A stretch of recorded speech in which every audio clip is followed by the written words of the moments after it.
Hi all, എല്ലാവർക്കും secret P S സിയിലേക്ക് സ്വാഗതം. അപ്പോൾ ഇന്നത്തെ ക്ലാസ്സിൽ നമ്മൾ നോക്കുന്നത് രോഗങ്ങളും രോഗകാരികളും എന്ന് പറയുന്ന ടോപ്പിക്കാണ്. നമുക്കറിയാം, നമ്മുടെ ബയോളജി ബയോളജി നമ്മുടെ സിലബസ് എടുത്ത് നോക്കുകയാണെന്നുണ്ടെങ്കിൽ അതിൽ മനുഷ്യരുടെ രോഗവും രോഗങ്ങളെക്കുറിച്ചിട്ടും മനുഷ്യരുടെ എല്ലാ രോഗങ്ങളും രോഗകാരികളും എന്ന് പറയുന്നൊരു ടോപ്പിക്ക് വരുന്നുണ്ട്.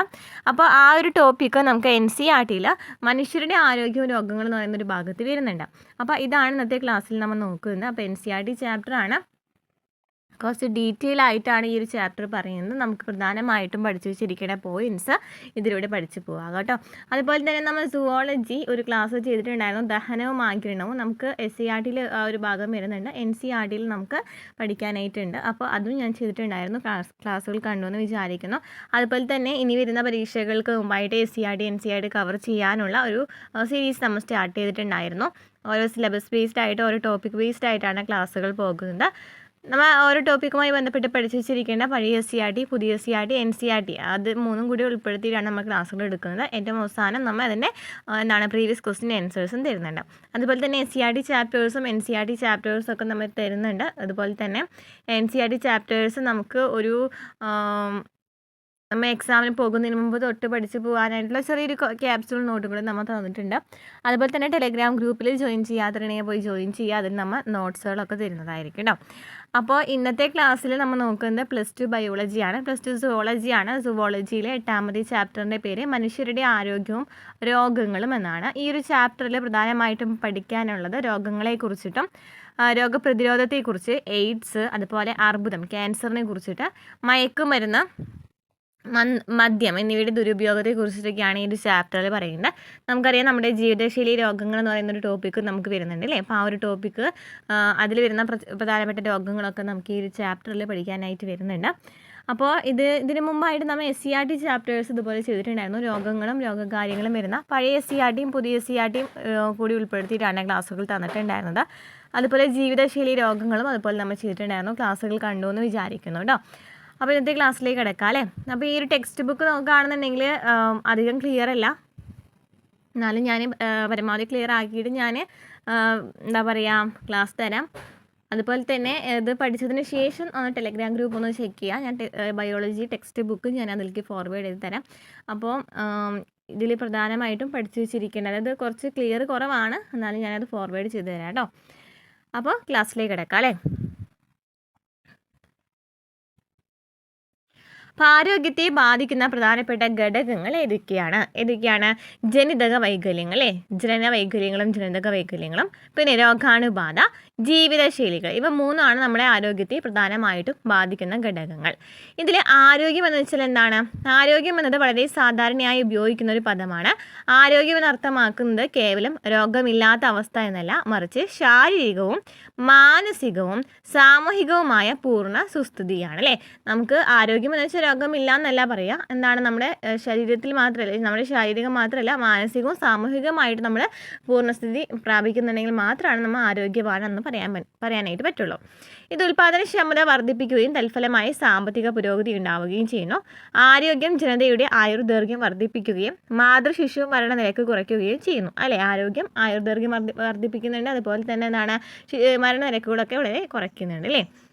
ശരിയായ ആരോഗ്യ പരിപാലനത്തിന് സമീകൃത ആഹാരം, വ്യക്തി ശുചിത്വം, കൃത്യമായ വ്യായാമം എന്നീ ഘടകങ്ങൾ അനിവാര്യമാണ് അല്ലേ. നമ്മുടെ ശരിയായിട്ടുള്ള ആരോഗ്യ പരിപാലനത്തിന് എന്തൊക്കെ ആവശ്യമുണ്ട്?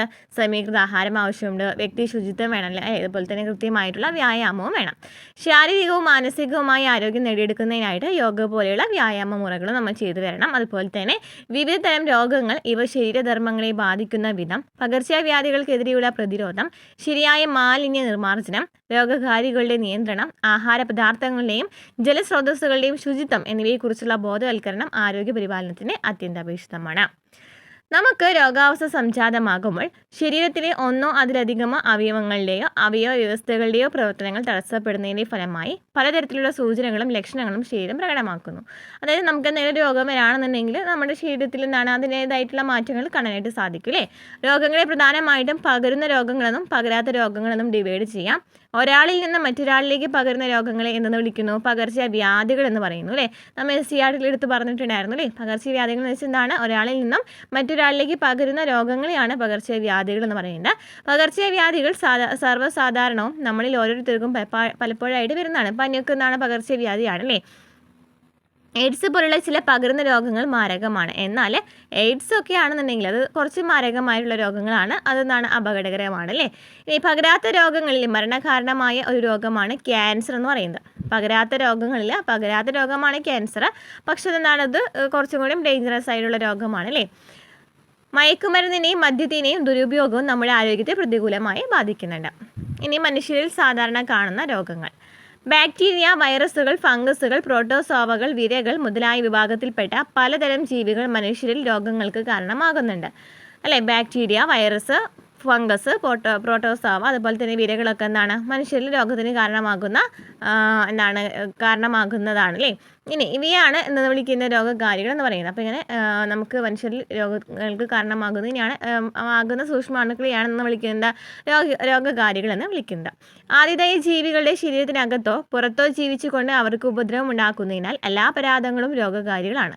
അപ്പോൾ ഈ പറയുന്ന എല്ലാ പരാദങ്ങളും എന്താണ്? രോഗകാരികളാണ്. ഇവ ഒന്നിലാണെന്നുണ്ടെങ്കിൽ ഉള്ളിലായിരിക്കാം, അല്ലാന്നുണ്ടെങ്കിൽ പുറത്തായിരിക്കാം താമസിക്കുന്നുണ്ടായിരിക്കും അല്ലേ. അപ്പോൾ അങ്ങനെ എന്താ പറയുക, അങ്ങനെ ജീവിച്ചുകൊണ്ട് അവർക്ക് ഉപദ്രവം ഉണ്ടാക്കുകയാണ് ചെയ്യുന്നത്. വിവിധ മാർഗങ്ങളിലൂടെ രോഗകാരികൾ നമ്മുടെ ശരീരത്തിൽ പ്രവേശിക്കുകയും എണ്ണത്തിൽ പെരുകുകയും സാധാരണ ജീവൽ പ്രവർത്തനങ്ങളിൽ ഇടപെടുകയും അവയെ പ്രതികൂലമായി ബാധിക്കുകയും ചെയ്യുന്നു. ആതിഥേയ പരിസ്ഥിതിക്കനുസരിച്ച് രോഗകാരികളുടെ ജീവിത രീതിയിൽ അനുകൂലങ്ങൾ സംഭവിക്കാം. അപ്പോൾ പരിസ്ഥിതിക്കനുസരിച്ച് നമുക്ക് ഈ രോഗകാരികളിലൊക്കെ മാറ്റം ഉണ്ടാവാം. ഒരു എക്സാമ്പിൾ പറയുകയാണെന്നുണ്ടെങ്കിൽ പദത്തിൽ പ്രവേശിക്കുന്ന രോഗകാരികൾക്ക് ആമാശയരസത്തിൽ pH താഴ്ന്നതാണെന്നുണ്ടെങ്കിൽ അവയെ ചെറുക്കാനൊക്കെ പറ്റുന്ന ബാക്ടീരിയകൾ ഉണ്ടെന്ന് പറയുന്നുണ്ട്. അതുപോലെ തന്നെ വിവിധ വിഭാഗങ്ങളിൽപ്പെട്ട രോഗങ്ങളെ കുറിച്ചിട്ടൊക്കെ നമുക്ക് കുറച്ചൊക്കെ അറിയാവുന്ന കാര്യങ്ങളായിരിക്കും അല്ലേ. ഇവിടെ ഫസ്റ്റ് പറയുന്ന രോഗം എന്താണ്? സന്നിപാത ജ്വരയാണ്. സന്നിപാത ജ്വര എന്ന് വെച്ചാൽ ടൈഫോയിഡ് ആണ്. അപ്പോൾ നമുക്ക് ടൈഫോയിഡ് തന്നെയാണ് ചോദിക്കാറുള്ളത്. എന്നാലും നമുക്ക് എന്താണ് ഈ ഒരു പേര് പഠിച്ചു വെച്ചിരിക്കുക. നമുക്ക് പറയാൻ പറ്റില്ല എങ്ങനെ ഇപ്പോൾ ടൈഫോയിഡിൻ്റെ വേറെ പേര് തന്നിട്ട് നമുക്ക് ബാക്കിയെല്ലാം പഠിച്ചു വെച്ചിട്ടുണ്ടായിരിക്കും ടൈഫോയിഡിനെ കുറിച്ചിട്ട്. മലയാളം വേർഡ് അറിയാത്ത കാരണം നമുക്ക് PSCയിൽ എന്താണ് മാർക്ക് പോകാൻ ചാൻസ് ഉണ്ട്. അപ്പോൾ അതിനാൽ തന്നെ സന്നിപാത ജ്വര എന്ന് പറയുന്നത് ടൈഫോയിഡാണ് പഠിച്ചു വെച്ചിരിക്കുക. ടൈഫോയിഡ് എന്ത് രോഗമാണ്? ബാക്ടീരിയ രോഗമാണ് അല്ലേ. അപ്പോൾ ഏത് ബാക്ടീരിയയാണ് ടൈഫോയിഡ് ഉണ്ടാക്കുന്നതെന്ന് പറയുന്നുണ്ട്? സാൽമൊണല്ല ടൈഫിയാണ് എന്തുണ്ടാക്കുന്നത്? ടൈഫോയിഡിന് കാരണമാകുന്നത് സന്നിപാത ജ്വരയാണ്. ഈ ബാക്ടീരിയകളാൽ മലിനമാക്കപ്പെട്ട ആഹാരത്തിലൂടെയും ജലത്തിലൂടെയും ഇവ ചെറുകുടലിലേക്കും അവിടെ നിന്ന് രക്തത്തിലൂടെയും മറ്റ് അവയവങ്ങളിലേക്കും പ്രവേശിക്കുന്നു. നീണ്ടു നിൽക്കുന്ന കടുത്ത പനി, ക്ഷീണം, തലവേദന, വയറുവേദന, വിശപ്പില്ലായ്മ, മലബന്ധം മുതലായവ ഈ രോഗത്തിൻ്റെ പ്രധാനപ്പെട്ട ലക്ഷണങ്ങളാണ്. അപ്പോൾ ഇവിടെ എന്താ പറയണതെന്ന് വെച്ചാൽ ഈ ടൈഫോയിഡ് ഉണ്ടാകുന്നത് മലിനമാക്കപ്പെട്ട ആഹാരത്തിലൂടെയും ജലത്തിലൂടെയാണ് ഈ രോഗം പകരുന്നത്. അപ്പോൾ ഇങ്ങനെ ചെറുകുടലിലേക്കൊക്കെ എത്തി മറ്റ് രക്തത്തിലൂടെ മറ്റ് അവയവങ്ങളിലേക്കും ഇവ എത്തുന്നുണ്ട്. അതുപോലെ തന്നെ ഇതിൻ്റെ ലക്ഷണം പറയുന്നത് ക്ഷീണം, തലവേദന, വയറുവേദന, വിശപ്പില്ലായ്മയൊക്കെയാണ്. ഈ രോഗത്തിൻ്റെ ഈ കഠിനമേറിയ ഘട്ടങ്ങളിൽ ഇവ കുടലിൽ ദ്വാരങ്ങൾ ഉണ്ടാക്കുകയും രോഗിക്ക് മരണം സംഭവിക്കുകയും ചെയ്യാം. ഇത് കുറച്ചും കൂടി ദീർഘിക്കുകയാണെന്നുണ്ടെങ്കിൽ, അതായത് കുറച്ചും കൂടി കഠിനം കൂടാണെന്നുണ്ടെങ്കിൽ എന്ത് സംഭവിക്കും? കുടലിലൊക്കെ ചെറിയ ഈ ദ്വാരങ്ങൾ ഉണ്ടാക്കിയിട്ട് മരണം സംഭവിക്കാൻ കാരണമാകും. ഇനി വൈഡാൽ പരിശോധനയിലൂടെ സന്നിപാത ജ്വരം സ്ഥിരീകരിക്കാം. അപ്പോൾ സന്നിപാത ജ്വരം ടൈഫോയിഡിൻ്റെ ടെസ്റ്റ് ചോദിക്കാറുണ്ട്. വൈഡൽ ടെസ്റ്റ് ആണ് അല്ലേ. ടൈഫോയിഡ് അറിയുന്നതിനുള്ള ടെസ്റ്റ് ചോദിക്കുകയാണെങ്കിൽ ഏതാണ്? വൈഡാൽ ടെസ്റ്റ് ആണ്. ടൈഫോയിഡ് മേരി എന്ന വിളിപ്പേരിൽ അറിയപ്പെട്ടിരുന്ന മേരി മാലൻ എന്ന പാചകക്കാരുടെ ജീവിതം വൈദ്യശാസ്ത്ര മേഖലയിൽ പരാമർശിക്കപ്പെട്ട ഒരു വിഷയമാണ്. സന്നിപാത ജ്വരത്തിൻ്റെ വാഹകിയായിരുന്ന അവർ പാചകം ചെയ്ത ഭക്ഷണത്തിലൂടെ വർഷങ്ങളോളം നിരവധി പേർക്ക് സന്നിപാത ജ്വരം പകരുകയുണ്ടായി. അപ്പോൾ ഈ ടൈഫോയിഡ് ഉള്ള ഒരു വ്യക്തി ഇത് പാചകം ചെയ്തിട്ട് അത് കഴിച്ച എല്ലാവർക്കും എന്താണ് ഒരു ടൈഫോയിഡ് രോഗം വന്നു എന്ന് പറയുന്നുണ്ട്. അപ്പോൾ ഇത് ഇത്രയും പഠിച്ചു വെച്ചിരിക്കുക. ടൈഫോയിഡ് സന്നിപാത ജ്വര പകരുന്നത് ബാക്ടീരിയ രോഗമാണെന്ന് പഠിച്ചു വെച്ചിരിക്കുക.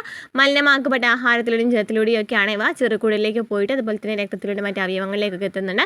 നല്ല പനിയും ക്ഷീണം അതുപോലെ തന്നെ വയറുവേദന, മലബന്ധമൊക്കെയാണ് അതിൻ്റെ ലക്ഷണങ്ങൾ എന്ന് പറയുന്നത്.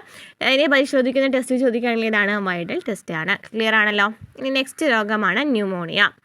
മനുഷ്യരിൽ ന്യൂമോണിയ രോഗത്തിന് കാരണമായ ബാക്ടീരിയയാണ് സ്ട്രെപ്റ്റോകോക്കസ് ന്യൂമോണിയ. ആ പേരിൽ തന്നെയുണ്ട്, നമുക്ക് കൺഫ്യൂഷൻ വരില്ല അല്ലേ. സ്ട്രെപ്റ്റോകോക്കസ് ന്യൂമോണിയയാണ് ന്യൂമോണിയയ്ക്ക് കാരണമാകുന്നത്. ഹീമോഫിലസ് ഇൻഫ്ലുവൻസയും കാരണമാക്കുന്നുണ്ട്. അപ്പോൾ സ്ട്രെപ്റ്റോകോക്കസ് ന്യൂമോണിയയും അതുപോലെ തന്നെ ഹീമോഫിലസ് ഇൻഫ്ലുവൻസയും ന്യൂമോണിയയ്ക്ക് കാരണമാകുന്നുണ്ട്. ഇവ ശ്വാസകോശത്തിലെ വായു അറകളെയാണ് ബാധിക്കാം. അപ്പോൾ ന്യൂമോണിയ ബാധിക്കുന്നത് ശ്വാസകോശത്തിലെ വായു അറകളെയാണ്. അണുബാധയുടെ ഫലമായി വായു അറകൾ ദ്രവത്താൽ നിറയുകയും കഠിനമായ ശ്വസന പ്രശ്നങ്ങളിലേക്ക് നയിക്കുകയും ചെയ്യുന്നു. പനി, വിറയൽ, ചുമ, തലവേദന ഇവ ന്യൂമോണിയയുടെ രോഗലക്ഷണങ്ങളാണ്. രോഗം കഠിനമാകുമ്പോൾ ചുണ്ടുകളും കൈവിരലിലെ നഖങ്ങളും ചാരനിറത്തിൽ നിന്ന് നീലനിറത്തിലേക്ക് മാറുന്നു. രോഗിയായ വ്യക്തിയിൽ നിന്ന് സ്വതന്ത്രമാകുന്ന സ്രവങ്ങളോ കണികകളോ ശ്വസിക്കുന്നത് മൂലമോ അല്ലെങ്കിൽ രോഗി ഉപയോഗിച്ച ഗ്ലാസുകളോ പാത്രങ്ങളോ പങ്കുവയ്ക്കുന്നത് മൂലമോ ആരോഗ്യവാനായ വ്യക്തിയെ ഈ രോഗം ബാധിക്കുന്നു. മനുഷ്യനെ ബാധിക്കുന്ന മറ്റുള്ള ബാക്ടീരിയ രോഗങ്ങളെ കുറിച്ച് പറയുന്നുണ്ട്. ഏതൊക്കെയാണ്? അതിസാരം, പിന്നെ പ്ലേഗ്, ഡിഫ്തീരിയ എന്നിവയൊക്കെ എന്താണ് മനുഷ്യനെ ബാധിക്കുന്ന മറ്റു രോഗങ്ങളാണ്. അപ്പോൾ ഇവിടെ നമ്മൾ പഠിച്ചത് ന്യൂമോണിയയാണ്. ന്യൂമോണിയ എന്ന് വെച്ചാൽ ന്യൂമോണിയ കാരണമാകുന്ന ന്യൂമോണിയ ബാക്ടീരിയ രോഗമാണ് അല്ലേ. അതുപോലെ തന്നെ കാരണമാകുന്നത് ഏതാണ്? സ്ട്രെപ്റ്റോകോക്കസ് ന്യൂമോണിയയും അതുപോലെ തന്നെ ഹീമോഫിലസ് ഇൻഫ്ലുവൻസയാണ്. ഇവ ശ്വാസകോശത്തിലെ വായു അറകളെ ബാധിക്കുന്നുണ്ട്. അതുപോലെ തന്നെ അണുബാധയുടെ ഫലമായി വായു അറകൾ ദ്രവത്താൽ നിറയുകയും കഠിനമായ ശ്വാസന പ്രശ്നങ്ങളിലേക്ക് നയിക്കുകയും ചെയ്യുന്നു. പനി, അതുപോലെ തന്നെ വിറയൽ, ചുമ, തലവേദന ഒക്കെ എന്താണ് പ്രധാനപ്പെട്ട ലക്ഷണമാണ്. രോഗം കഠിനമാകുമ്പോൾ കൈവിരലിലെ നഖങ്ങളിലൊക്കെ ചുണ്ടുകളിലൊക്കെ എന്താണ് നീലനിറത്തിലേക്ക് മാറും. അതുപോലെ തന്നെ രോഗിയായ വ്യക്തിയിൽ നിന്ന് സ്വതന്ത്രമാകുന്ന സ്രവങ്ങളോ കണികളോ ശ്വസിക്കുന്നത് മൂലം അല്ലെങ്കിൽ രോഗി ഉപയോഗിച്ച ഗ്ലാസ് പാത്രങ്ങളൊക്കെ ഉപയോഗിക്കുകയാണെന്നുണ്ടെങ്കിൽ ഈ രോഗം പകരാം അല്ലേ. ന്യൂമോണിയ പകരാം. അതുപോലെ തന്നെ മറ്റു രോഗങ്ങളാണ് പ്ലേഗ്, ഡിഫ്തീരിയ, അതിസാരമൊക്കെ എന്താണ് മനുഷ്യനെ ബാധിക്കുന്ന മറ്റു രോഗങ്ങളാണ് അല്ലേ. പ്ലേഗ്, ഡിഫ്തീരിയ ഒക്കെ ഏത് രോഗമാണ്? ബാക്ടീരിയ രോഗമാണ്. ഇനി അനേകം വൈറസുകളും മനുഷ്യരിൽ രോഗങ്ങൾക്ക് കാരണമാകുന്നുണ്ട്. നമുക്ക് പ്രധാനമായിട്ട് അറിയാവുന്ന ഒരു കാര്യമാണ് ജലദോഷം അല്ലേ. ഈ ജലദോഷം ഉണ്ടാകുന്നത് പകരുന്ന രോഗമാണല്ലോ ജലദോഷം അല്ലേ. ഈ ജലദോഷം ഉണ്ടാക്കുന്ന അല്ലെങ്കിൽ ജലദോഷം പരത്തുന്ന വൈറസുകളാണ് എന്ന് പറയുന്നത് റൈനോ വൈറസുകൾ എന്ന് പറയുന്നത്. ശ്വാസകോശങ്ങളെ ബാധിക്കാതെ നാസികയെയും ശ്വാസനാളത്തെയും രോഗാണുക്കൾ ബാധിക്കുന്നു. ഏതാണ് ഈ ജലദോഷം കൂടുതലായിട്ട് ബാധിക്കുന്നത്? ഇവിടെയാണ് ശ്വാസനാളത്തെയും നാസികയെയാണ്. 3 മുതൽ 7 ദിവസം വരെ നീണ്ടു നിൽക്കുന്ന മൂക്കടപ്പ്, മൂക്കൊലിപ്പ്, തൊണ്ടവേദന, തൊണ്ടയിൽ കരകരപ്പ്, ചുമ, തലവേദന, ക്ഷീണം മുതലായവയാണ് സാധാരണ ജലദോഷത്തിൻ്റെ ലക്ഷണങ്ങൾ. രോഗിയായ ഒരു വ്യക്തിയുടെ ചുമ അല്ലെങ്കിൽ തുമ്മലിൽ നിന്നും പുറത്തുവരുന്ന കണികകൾ നേരിട്ട് ശ്വസിക്കുന്നത് മൂലമോ അല്ലെങ്കിൽ രോഗാണുക്കളാൽ മലിനമാക്കപ്പെട്ട വസ്തുക്കളായ പേന, ബുക്ക്, കപ്പ്, വാതിൽപ്പിടികൾ, കമ്പ്യൂട്ടറിൻ്റെ കീബോർഡ്, മൗസ് മുതലായവയിൽ നിന്നും ആരോഗ്യവാനായ ഒരു വ്യക്തിക്ക് ജലദോഷം പകരാം. നമുക്കറിയാവുന്ന കാര്യം തന്നെയാണ്. അപ്പോൾ ജലദോഷത്തിന് കാരണമാകുന്ന വൈറസാണ് ഏതാണ്? റൈനോ വൈറസ് ആണെന്നുള്ളത് പഠിച്ചു വെച്ചിരിക്കുക. ബാക്ടീരിയ രോഗങ്ങൾ ഏതൊക്കെയാണെന്ന് ഇവിടെ എടുത്ത് പറയുന്നുണ്ട്, നോക്കാം. പഠിച്ചു വെച്ചിരിക്കുക കേട്ടോ, ഇമ്പോർട്ടൻ്റ് ആണ്. ക്ഷയത്തിൻ്റെ രോഗകാരി ആരാണ്? മൈക്കോ ബാക്ടീരിയം ട്യൂബർക്ലോസിസ് ആണ് ക്ഷയത്തിൻ്റെ രോഗകാരി അല്ലേ. മൈക്കോ ബാക്ടീരിയം ട്യൂബർക്ലോസിസ് ആണ്. നമുക്കറിയാം നമ്മുടെ SCERT-യിൽ ഡീറ്റെയിൽ ആയിട്ട് കുറച്ച് രോഗങ്ങളെ കുറിച്ച് മാത്രമാണ് പറയുന്നുള്ളൂ അല്ലേ. അത് പറയുന്ന രോഗങ്ങളൊക്കെ ഡീറ്റെയിൽ ആയിട്ട് പറയുന്നുണ്ട്, പക്ഷേ കുറച്ച് രോഗങ്ങളെ കുറിച്ച് മാത്രം പറയുന്നുള്ളൂ. പക്ഷെ നമുക്ക് NCERT നോക്കുകയാണെന്നുണ്ടെങ്കിൽ ഈ ക്വസ്റ്റ്യൻസ് ഒക്കെ ചോദിച്ചിട്ടുള്ളത് കാണാനായിട്ട് സാധിക്കും. അപ്പോൾ അതിലില്ലാത്ത കുറച്ച് നമുക്ക് എന്തായാലും പഠിച്ചു വെച്ചിരിക്കേണ്ട BSc-യിൽ പഠിച്ചു വെച്ചിരിക്കുന്ന രോഗങ്ങളെക്കുറിച്ച് തന്നെയാണ് ഈ NCERT-യിലും എടുത്ത് പറയുന്നത് കേട്ടോ. അപ്പോൾ ക്ഷയത്തിൻ്റെ രോഗകാരി ആരാണ്? മൈക്കോ ബാക്ടീരിയം ട്യൂബർക്ലോസിസ് ആണ് അല്ലേ, ചോദിക്കാറല്ലേ ട്യൂബർക്ലോസിസ്. ഇനി കുഷ്ഠം മൈക്കോ ബാക്ടീരിയം ലെപ്രയാണ് അല്ലേ. ലെപ്രസി എന്നാണ് കുഷ്ഠത്തിന് പറയാം അല്ലേ. കുഷ്ഠം എന്നാണ് മൈക്കോ ബാക്ടീരിയം ലെപ്രയാണ്. കുഷ്ഠത്തിന് ഹാൻസൺസ് രോഗമെന്നും അറിയപ്പെടുന്നുണ്ട്. ഡിഫ്തീരിയ കൊറിയൻ ബാക്ടീരിയം ഡിഫ്തീരിയാണ്. പേരിൽ തന്നെ അല്ലേ ഡിഫ്തീരിയ, കൊറിയൻ ബാക്ടീരിയം ഡിഫ്തീരിയ. ഇനി കോളറ, വിബ്രിയോ കോളറെ അല്ലേ. ടെറ്റനസ്, ക്ലോസ്ട്രിഡിയം ടെറ്റനെ അല്ലേ. പേരിൽ തന്നെ ഉണ്ട്. ചിലതൊക്കെ പേരിൽ നിന്ന് നമുക്ക് കിട്ടും. സിഫിലിസ്, ട്രിപ്പോണിമ പല്ലിഡം അല്ലേ. ഇത് ചോദിച്ചിട്ടുണ്ട് കേട്ടോ. ട്രിപ്പോണിമ പല്ലിഡമാണ് സിഫിലിസിൻ്റെ രോഗകാരി ചോദിക്കുക. Treponema pallidum. ഗൊണേറിയ, നെയ്സീറിയ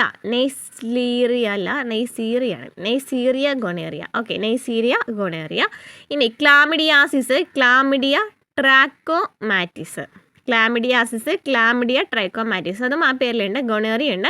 സിഫിലിസിൻ്റെ പേരില്ല. അതിൽ തന്നെ BSc ചോദിക്കാറുണ്ട് കേട്ടോ. ഒരു ക്വസ്റ്റ്യൻ ട്രിപ്പോണിമ പല്ലിഡമാണ്. അപ്പോൾ പഠിച്ചു വെച്ചിരിക്കുക. ഏതൊക്കെയാണ് ബാക്ടീരിയ രോഗങ്ങൾ പഠിച്ചത്? ക്ഷയം, കുഷ്ഠം, ഡിഫ്തീരിയ, കൊളറ, ടെറ്റനസ്, സിഫിലിസ്, പിന്നെ ഗൊണേറിയ, ക്ലാമിഡിയാസിസ് ഒക്കെ എന്താണ് ഈ ബാക്ടീരിയ രോഗങ്ങളാണ് അല്ലേ. അല്ലെ, പെർട്യൂസിസ്, വില്ലൻ ചുമ, അതുപോലെ തന്നെ ന്യൂമോണിയ, പിന്നെ ഏതൊക്കെയാണ്? പ്ലേഗ് അല്ലേ, ട്യൂബർക്ലോസിസ് ക്ഷയം, പിന്നെ ടെറ്റനസ്,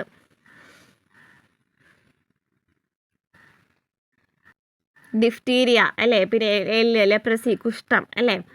പിന്നെ ഞാൻ പഠിച്ചു കൂടി ഞാൻ പറഞ്ഞുതരാം കേട്ടോ, അത് കാരണം അത് ആലോചിച്ച് പറയണേ. P P P, T T T, P P T T, L D C, B R gas, ഇങ്ങനെയാണ് ഞാൻ പഠിച്ചു വെച്ചിരിക്കുന്നത് കേട്ടോ. ഇതിലുള്ള രോഗങ്ങളൊക്കെ ഒന്ന് നോക്കി പഠിച്ചു വെച്ചിരിക്കാം. ഓക്കെ, അപ്പോൾ ലെപ്രസി, ഡിഫ്തീരിയ, കോളറ, പിന്നെ ഏതൊക്കെയാണ് വരുന്നത്? ബോട്ടിലിസം, പിന്നെ ഗൊണേറിയ, സിഫിലിസ്, ആന്ത്രാക്സ്. ഇവയൊക്കെ എന്താണ് ഈ ബാക്ടീരിയ രോഗങ്ങളാണ്. ഓക്കെ, ക്ലിയർ ആണല്ലോ. അപ്പോൾ ഇത്രയും ക്ലിയർ ആയെന്ന് വിചാരിക്കുന്നു. ഇന്ന് നമ്മൾ വൈറസ് രോഗകാരികളാണ് നോക്കുന്നത്. റൂബെല്ല രോഗകാരി റൂബെല്ല വൈറസാണ്. വസൂരി വേരിയോള വൈറസ്, അല്ലെങ്കിൽ വേരിയോള മേജർ, വേരിയോള മൈനർ എന്നൊക്കെ പറയുന്നുണ്ട്. വേരിയോള വൈറസാണ് വസൂരിക്ക് കാരണമാകുന്ന. Polio myelitis, polio virus. Chickenpox, varicella zoster കേട്ടോ. വേരിസെല്ലയാണ് ചിക്കൻ ബോക്സ്, വേരിസെല്ല സോസ്റ്റർ. പേവിഷബാധ, rabies virus. Genital herpes simplex virus 2. പകർച്ചപ്പനി, ഇൻഫ്ലുവൻസ വൈറസ്. അഞ്ചാം മീസിൽസ് വൈറസ്, റുബിയോള വൈറസ്. മുണ്ടിനീര്, മംസ് വൈറസ്. മുണ്ടിനീരിൻ്റെ മംസ് എന്നാണ് പറയുക, അതിനാൽ തന്നെ മംസ് വൈറസ്. അപ്പോൾ ഒന്നുകൂടി പറയാം. Rubella virus. വസൂരി, വാരിയോള വൈറസ്. Polio virus. ഇനി ചിക്കൻ ബോക്സ്, വാരിസെല്ല സോസ്റ്റർ. ഇനി പേവിഷബാധ, റേബീസ് വൈറസ്. ജെനിറ്റൽ ഹെർപ്പീസ് നമ്മൾ പഠിച്ചിട്ടില്ല അല്ലേ.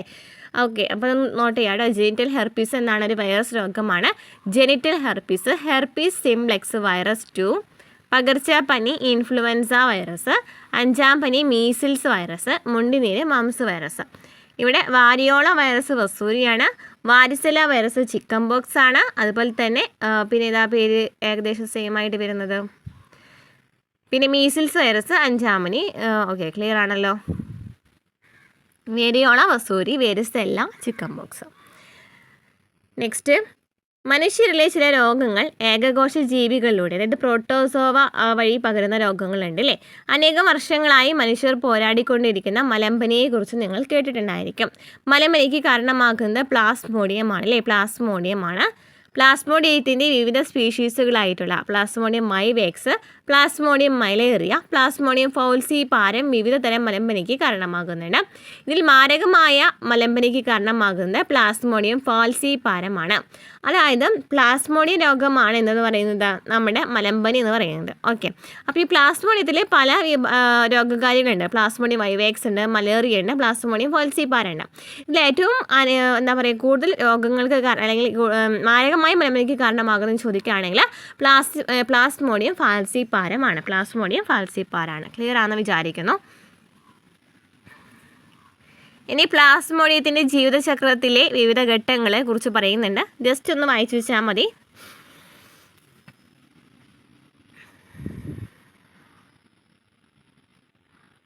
ഇപ്പം ഒരാളുടെ ശരീരത്തിൽ എന്ത് കുത്താണ്? നമ്മുടെ ഒരു അനോഫിലസ് പെൺകൊതുക് കേട്ടോ.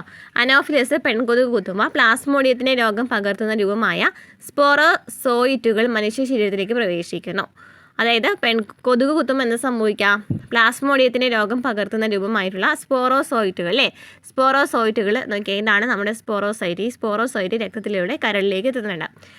കരൾ കോശങ്ങളിൽ വെച്ച് എന്ത് സംഭവിക്കും? പരാതങ്ങൾ അലൈംഗികമായി പെരുകുകയും കരൾ കോശങ്ങളെ നശിപ്പിക്കുകയും തുടർന്ന് രക്തത്തിൽ നിക്ഷേപിക്കപ്പെടുകയും ചെയ്യുന്നു. അപ്പോൾ കരൾ കോശങ്ങളിലേക്ക് എത്തി, കരളിലെത്തിയതിനു ശേഷം ഇവ പെരുകിയതിനു ശേഷം കരൾ കോശങ്ങളെ നശിപ്പിക്കുകയാണ്. ഇവിടെ കുറച്ച് രോഗങ്ങൾ അല്ലേ, തുടർന്ന് ഈ രക്തത്തിൽ ഇവ നിക്ഷേപിക്കപ്പെടുന്നുണ്ട്. നെക്സ്റ്റ് നോക്കുകയാണെങ്കിൽ അരുണരക്താണുക്കളിൽ വെച്ച് പരാതങ്ങൾ അലൈംഗികമായി പെരുകുകയും അരുണരക്താണുക്കളിൽ വെച്ചിട്ടും ഇവ പെരുകുന്നുണ്ട്, ഇവയെ നശിപ്പിക്കുന്നുണ്ട്. അതിനുശേഷം അപ്പോഴാണ് എന്ത് സംഭവിക്കുന്നത്? ഇടവിട്ടുള്ള പനിക്കും മറ്റു രോഗലക്ഷണങ്ങൾക്കും കാരണമാകുന്നത് സ്വതന്ത്രമാക്കപ്പെട്ട പരാതങ്ങൾ പുതിയ അരുണരക്താണുക്കളെ ആക്രമിക്കുന്നു. അങ്ങനെ അതിനുശേഷം അടുത്ത അരുണരക്താണുക്കളെ ആക്രമിക്കും. അങ്ങനെ ആക്രമിച്ചുകൊണ്ടിരിക്കും. ആദ്യം കരളിലെത്തിയില്ലേ, കരളിലെത്തിയതിനു ശേഷം അവിടെ ആക്രമിച്ച് അവിടെ പരാതങ്ങളൊക്കെ അവിടെ ഇട്ടിട്ടാണ് പോന്നിട്ടുള്ളത് അല്ലേ. അതിനുശേഷം എവിടേക്ക് എത്തി? നമ്മുടെ രക്തത്തിലേക്ക് എത്താണ്, അരുണരക്താണുക്കളിലെത്താണ്. അരുണരക്താണുക്കളിൽ ഓരോ സ്ഥലത്തെത്തുമ്പോഴും അവിടെ ഇതൊക്കെ സ്വതന്ത്രമാക്കും, അവിടെ നശിപ്പിക്കും. എന്നിട്ട് അടുത്ത കോശങ്ങളിലേക്ക് പോകും. അങ്ങനെ പോയിക്കൊണ്ടിരിക്കുകയാണ്. അപ്പോൾ അതിനാൽ തന്നെ നമുക്ക് എന്താണ്, ഇടവിട്ടുള്ള പനിയും ഒക്കെ ഉണ്ടാകുന്നുണ്ട്. ഇനി നെക്സ്റ്റ്, അരുണരക്താണുക്കളിൽ ലൈംഗിക ഘട്ടങ്ങൾ രൂപപ്പെടുന്നുണ്ട്, ഗ്രാമീറ്റോസൈറ്റുകൾ രൂപപ്പെടുന്നുണ്ട്. ആണും പെണ്ണും ഉണ്ട് ഇതിൽ. അപ്പോൾ അരുണരക്താണുക്കളിൽ ലൈംഗിക ഘട്ടങ്ങൾ രൂപപ്പെടാണ്. അതിനുശേഷം രക്തത്തോടൊപ്പം പെൺകൊതുകുകൾ ഗാമിറ്റോസൈറ്റുകളെ സ്വീകരിക്കുന്നു.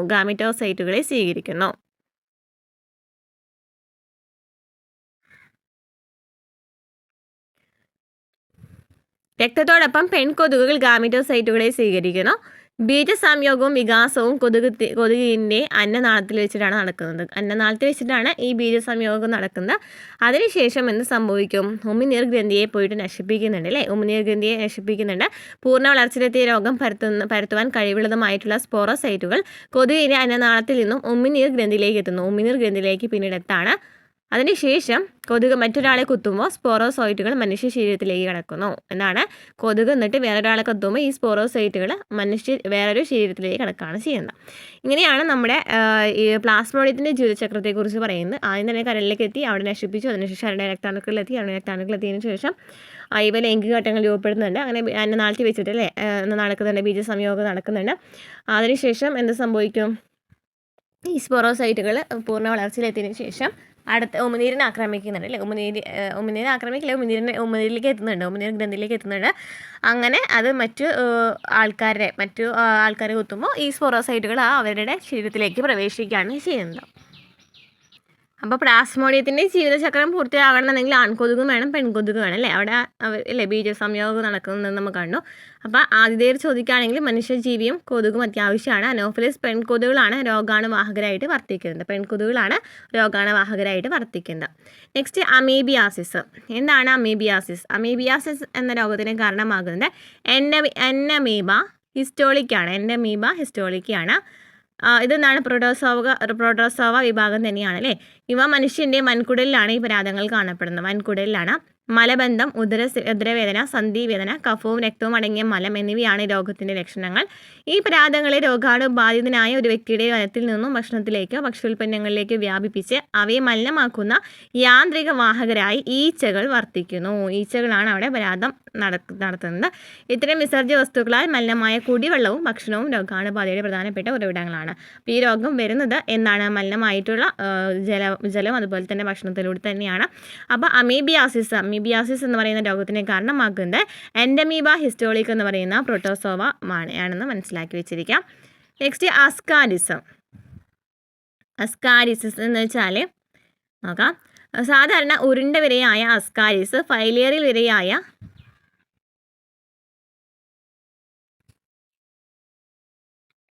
ഉച്ചേറിയ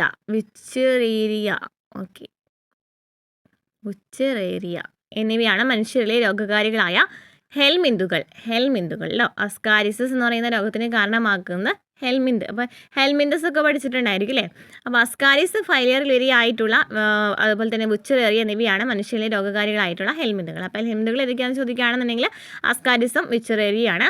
അസ്കാരിസ് എന്ന ഉരുണ്ട വിരശല്യം അഥവാ അസ്കാരിയാസിസ് എന്ന് പറയുന്ന രോഗത്തിന് കാരണമാകുന്നു.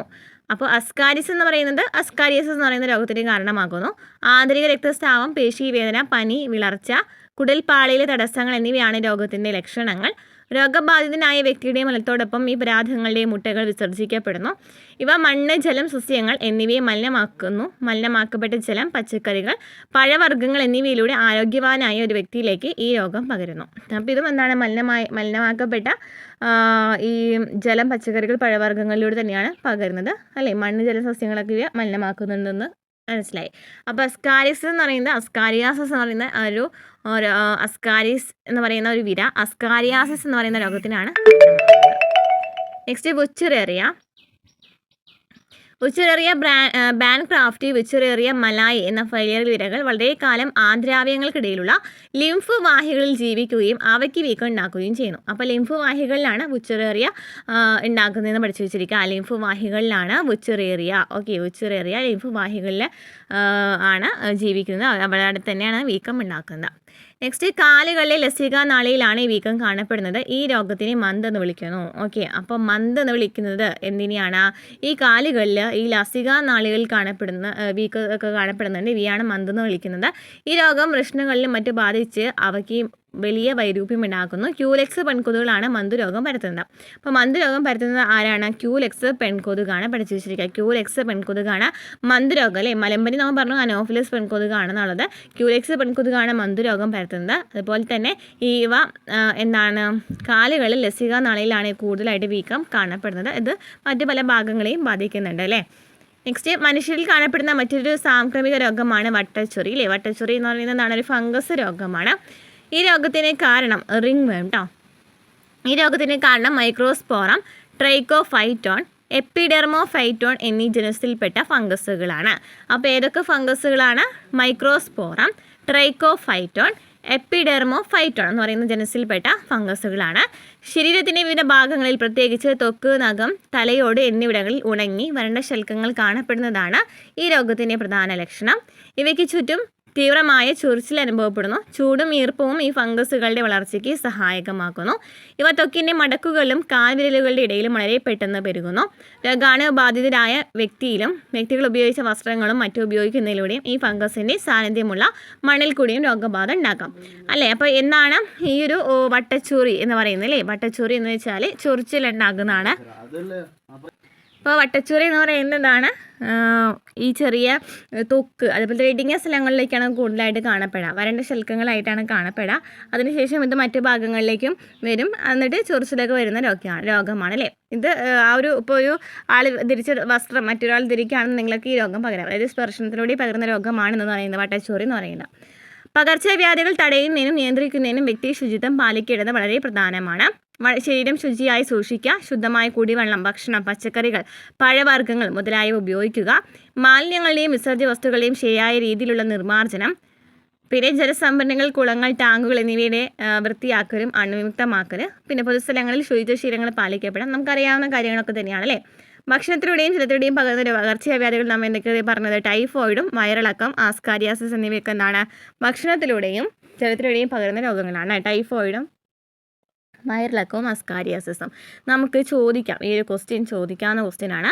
ഭക്ഷണത്തിലൂടെയും ജലത്തിലൂടെയും പകരുന്ന രോഗങ്ങൾ ഏതൊക്കെയാണെന്ന് ചോദിച്ചാൽ ഏതൊക്കെ പറയും? ടൈഫോയിഡ് തന്നിട്ടുണ്ടായിരിക്കും. ബാക്കി അസ്കാരിയാസിസും വയറിളക്കവും തന്നിട്ടുണ്ടായിരിക്കും. വയറിളക്കമൊക്കെ ചിലപ്പോൾ അറിയായിരിക്കും അല്ലേ. പക്ഷേ അസ്കാരിയാസിസ് അറിയാനായിട്ടുള്ളൊരു ചാൻസ് കുറവാണ്. അപ്പം നമ്മൾ പഠിച്ചു വെച്ചിരിക്കുക, ഈ 3 രോഗങ്ങളും പഠിച്ചു വെച്ചിരിക്കുക. ടൈഫോയിഡ്, വയറിളക്കം, അസ്കാരിയാസിസ് എന്നിവ ഭക്ഷണത്തിലൂടെയും ജലത്തിലൂടെയും പകരുന്ന പകർച്ചവ്യാധികളാണ്. പിന്നെ ന്യൂമോണിയ, വായുവിലൂടെ പകരുന്നത് ന്യൂമോണിയ, ജലദോഷം നമുക്കറിയാവുന്ന കാര്യമാണ് അല്ലേ. പിന്നെ ഷഡ്പഥങ്ങളായ രോഗാണുവാഹകർ വഴി പകരുന്ന രോഗങ്ങളാണ് മലമ്പനി, മന്ത് എന്നിവ. അപ്പോൾ ഇതിനൊക്കെ വേണ്ടിയിട്ട് നമ്മൾ എന്ത് ചെയ്യുക? ചുറ്റുപാടുകളിൽ വെള്ളം കെട്ടിക്കിടക്കുന്ന ഒഴിവാക്കുക. വീട്ടുപകരണങ്ങൾ പതിവായി വൃത്തിയാക്കുക. കൊതുകുവല ഉപയോഗിച്ച് കൊതുകിൻ്റെ ലാർവയെ തിന്ന് നശിപ്പിക്കുന്ന ഗാംബൂസിയ മത്സ്യങ്ങളെ കുളങ്ങളിൽ വളർത്തുക. മലിനജലം കെട്ടിക്കിടക്കുന്ന സ്ഥലങ്ങളിലും കുഴികളിലും ചതുപ്പ് നിലങ്ങളിലൊക്കെ കീടനാശിനികൾ തെളിച്ചിട്ട് ഇവ നമുക്ക് സാധ്യമാക്കാം. അതുപോലെ തന്നെ ഇന്ത്യയുടെ പല ഭാഗങ്ങളിലും ഡെങ്കിപ്പനി, ചിക്കൻഗുനിയ വ്യാപിച്ചുകൊണ്ടിരിക്കുകയാണ്. അപ്പോൾ അതിന് മുൻകരുതൽ എടുക്കാം. അതുപോലെ തന്നെ കുറേ വാക്സിൻസും അല്ലേ, പ്രതിരോധ കുത്തിവയ്പ്പുകളൊക്കെ ഈ രോഗങ്ങളെ ഇല്ലാതാക്കുന്നതിന് വേണ്ടിയിട്ട് എടുക്കാം. പോളിയോ, ഡിഫ്തീരിയ, ന്യൂമോണിയ, ടെറ്റനസ് തുടങ്ങിയ രോഗങ്ങളൊക്കെ ചെറുക്കുന്നതിനായിട്ട് ഇപ്പോൾ വാക്സിൻസ് ഉണ്ട് അല്ലേ. ഇനി നമുക്ക് പഠിക്കാനായിട്ടുള്ളത് രോഗപ്രതിരോധമാണ്. ഇമ്പോർട്ടൻ്റ് ആണ്. SCERT-ലും ഈ രോഗപ്രതിരോധത്തെക്കുറിച്ച് പറയുന്നുണ്ട്. കണ്ടിട്ടുണ്ടാവുമെന്ന് വിചാരിക്കുന്നു ക്ലാസ്സുകൾ കേട്ടോ. അപ്പോൾ രോഗപ്രതിരോധം, പകർച്ചവ്യാധികൾക്ക് കാരണമായ രോഗകാരികൾ നിറഞ്ഞ ഒരു അന്തരീക്ഷത്തിലാണ് നാം ജീവിക്കുന്നത്. അപ്പോൾ എന്താണ്? രോഗകാരികളായ ജീവികളെ ചെറുത്തു നിൽക്കാനുള്ള ശരീരത്തിലെ രോഗപ്രതിരോധ സംവിധാനങ്ങളുടെ പ്രവർത്തനങ്ങളുടെ ആകെത്തുകയാണ് രോഗപ്രതിരോധ ശേഷി എന്ന് പറയുന്നത്. രോഗകാരികളായ ജീവികളെ ചെറുത്തു നിൽക്കാനുള്ള ശരീരത്തിലെ രോഗപ്രതിരോധ സംവിധാനങ്ങളുടെ പ്രവർത്തനങ്ങളുടെ ആകെത്തുകയാണ് രോഗപ്രതിരോധ ശേഷി എന്ന് പറയുന്നത് അല്ലേ. എന്താണ്? രോഗകാരികളായ ജീവികളെ ചെറുത്തു നിൽക്കാനുള്ള ശരീരത്തിലെ രോഗപ്രതിരോധ സംവിധാനങ്ങളുടെ പ്രവർത്തനങ്ങളുടെ ആകെത്തുകയാണ് രോഗപ്രതിരോധ ശേഷി എന്ന് പറയുന്നത്. അപ്പോൾ ഈ രോഗപ്രതിരോധ ശേഷി 2 തരത്തിലുണ്ട്. സ്വാഭാവിക പ്രതിരോധ ശേഷിയുണ്ട്, ആർജിത പ്രതിരോധ ശേഷിയുമുണ്ട്. ഇപ്പോൾ രോഗപ്രതിരോധ ശേഷി 2 തരത്തിലാണുള്ളത്. സ്വാഭാവിക പ്രതിരോധ ശേഷിയുണ്ട്, ആർജിത പ്രതിരോധ ശേഷിയുണ്ട്. എന്താണ് സ്വാഭാവിക പ്രതിരോധ ശേഷി? സ്വാഭാവിക പ്രതിരോധ ശേഷി എന്ന് വെച്ചാൽ എന്താണ്? ജന്മനാ തന്നെ നിലവിലുള്ള സ്വാഭാവിക പ്രതിരോധ സംവിധാനം വ്യത്യസ്ത മാർഗങ്ങളിലൂടെ അന്യവസ്തുക്കൾ ശരീരത്തിലേക്ക് പ്രവേശിക്കുന്നത് തടയുന്നുണ്ട്. സ്വാഭാവിക പ്രതിരോധത്തിൽ 4 തരത്തിലുള്ള പ്രതിബന്ധങ്ങൾ ഉൾപ്പെട്ടിരിക്കുന്നു. അപ്പം സ്വാഭാവിക പ്രതിരോധ ശേഷിയിൽ വരുന്നത്, അതായത് നമ്മുടെ ജന്മനാ തന്നെയുള്ള അതായത് ഇപ്പം നമുക്ക് എന്തെങ്കിലും രോഗം ഉണ്ടാവുകയാണെങ്കിൽ നമ്മുടെ ശരീരത്തിൽ തന്നെ കുറച്ച് പ്രതിരോധ ശേഷി എന്ന് വെച്ചാൽ ഇവയെ തടയുന്നതിനായിട്ടുള്ള കുറച്ച് കാര്യങ്ങളുണ്ടായിരിക്കില്ലേ, ഇവ പ്രവേശിക്കുന്നത് തടയുന്നതിനായിട്ട്. ഓക്കെ, അപ്പോൾ അതാണ് എന്താണെന്ന് പറയുന്നത് സ്വാഭാവിക പ്രതിരോധ ശേഷി എന്ന് പറയുന്നത്. അപ്പോൾ ഇത് നമുക്ക് 4 തരത്തിലുള്ള പ്രതിബന്ധങ്ങളുണ്ട്. ഏതൊക്കെയാണ്? ഭൗതിക പ്രതിബന്ധങ്ങൾ, ജീവധർമ്മപരമായ പ്രതിബന്ധങ്ങൾ, കോശകീയ പ്രതിബന്ധങ്ങൾ, സൈറ്റോകൈൻ പ്രതിബന്ധങ്ങൾ. ഏതൊക്കെയാണ്? ഭൗതിക പ്രതിബന്ധങ്ങൾ. എന്താണ് ഭൗതിക പ്രതിബന്ധങ്ങൾ എന്ന് വെച്ചാൽ, സൂക്ഷ്മജീവികൾ നമ്മുടെ ശരീരത്തിലേക്ക് പ്രവേശിക്കുന്നതിനെ തടയുന്ന പ്രധാന പ്രതിബന്ധമായി ത്വക്ക് വർത്തിക്കുന്നു. ത്വക്ക് കൂടാതെ ശ്വാസനാളം, ആമാശയം, കുടൽനാളം, മൂത്രപ്രജനപഥം എന്നിവ ആവരണം ചെയ്തിരിക്കുന്ന ആവരണക്കലയിലെ ശ്ലേഷ്മപാളിയും നമ്മുടെ ശരീരത്തിലേക്ക് പ്രവേശിക്കുന്ന സൂക്ഷ്മജീവികളെ കെണിയിൽപ്പെടുത്താൻ സഹായിക്കുന്നു. അപ്പോൾ ഭൗതിക പ്രതിബന്ധങ്ങൾ എന്ന് വെച്ചാൽ ത്വക്ക് വരുന്നുണ്ട്. അതുപോലെ തന്നെ ഈ ശ്വാസനാളം, ആമാശയ, കുടൽനാളം, മൂത്രപ്രജനപഥം എന്നിവ ആവരണം ചെയ്തിട്ടുള്ള ശ്ലേഷ്മം അല്ലേ, ഇവയൊക്കെ എന്താണ്? ഈ ഭൗതിക പ്രതിബന്ധങ്ങൾക്ക് എക്സാമ്പിളാണെന്ന് പറയാം അല്ലേ. ഇവ എന്താ ചെയ്യുന്നത്? ശരീരത്തിലേക്ക് പ്രവേശിക്കുന്ന സൂക്ഷ്മജീവികളെ കെണിയിൽപ്പെടുത്താൻ സഹായിക്കുന്നുണ്ട്. നെക്സ്റ്റ് വരുന്നത് ജീവധർമ്മപരമായ പ്രതിബന്ധങ്ങൾ. എന്താണ് ജീവധർമ്മപരമായ പ്രതിബന്ധങ്ങളിൽ ഏതൊക്കെയാണ് വരുന്നത്? ഉമിനീര്, കണ്ണുനീര്, ആമാശയത്തിലെ ഹൈഡ്രോക്ലോറിക് ആസിഡ് എന്നിവ സൂക്ഷ്മജീവികളെ വളർച്ചയെ തടസ്സപ്പെടുത്തുന്നു. അപ്പോൾ ജീവധർമ്മപരമായ പ്രതിബന്ധങ്ങളിൽ വരുന്നത് ഏതൊക്കെയാണ്? ലിക്വിഡായിട്ടുള്ള സംഭവങ്ങൾ അല്ലേ, ഉമിനീര്, കണ്ണുനീര്, ആമാശയത്തിലെ HCl എന്നിവയൊക്കെയാണ് ജീവധർമ്മപരമായിട്ടുള്ള പ്രതിബന്ധങ്ങളിൽ വരുന്നത്. ഇനി കോശകീയ പ്രതിബന്ധങ്ങൾ എന്ന് വെച്ചാൽ എന്താണ്? ശ്വേതരക്താണുക്കളായ ന്യൂട്രോഫില്, മോണോസൈറ്റ്, രക്തത്തിലെ സ്വാഭാവിക കൊലയാളി കോശങ്ങൾ, അതായത് ചിലതരം ലിംഫോസൈറ്റുകൾ, കലകളിലെ മാക്രോഫേജുകൾ എന്നിവ സൂക്ഷ്മ രോഗാണുക്കളെ വിഴുങ്ങി നശിപ്പിക്കുന്നുണ്ട്. അപ്പോൾ കോശകീയ പ്രതിബന്ധങ്ങൾ എന്ന് വെച്ചാൽ എന്താണ്? കോശം അല്ലേ. ഇതൊക്കെയാണ് വരുന്നത്? നമ്മുടെ രക്തകോശങ്ങളിലുള്ള രക്താണു കോശങ്ങളായിട്ടുള്ള മോണോസൈറ്റും ന്യൂട്രോഫിലൊക്കെ വരുന്നുണ്ട്. അതുപോലെ തന്നെ കലകളിലെ മാക്രോഫേജ് ഇവയൊക്കെ എന്താണ്? സൂക്ഷ്മാണുക്കളെ വിഴുങ്ങി നശിപ്പിക്കുന്നവയാണ്.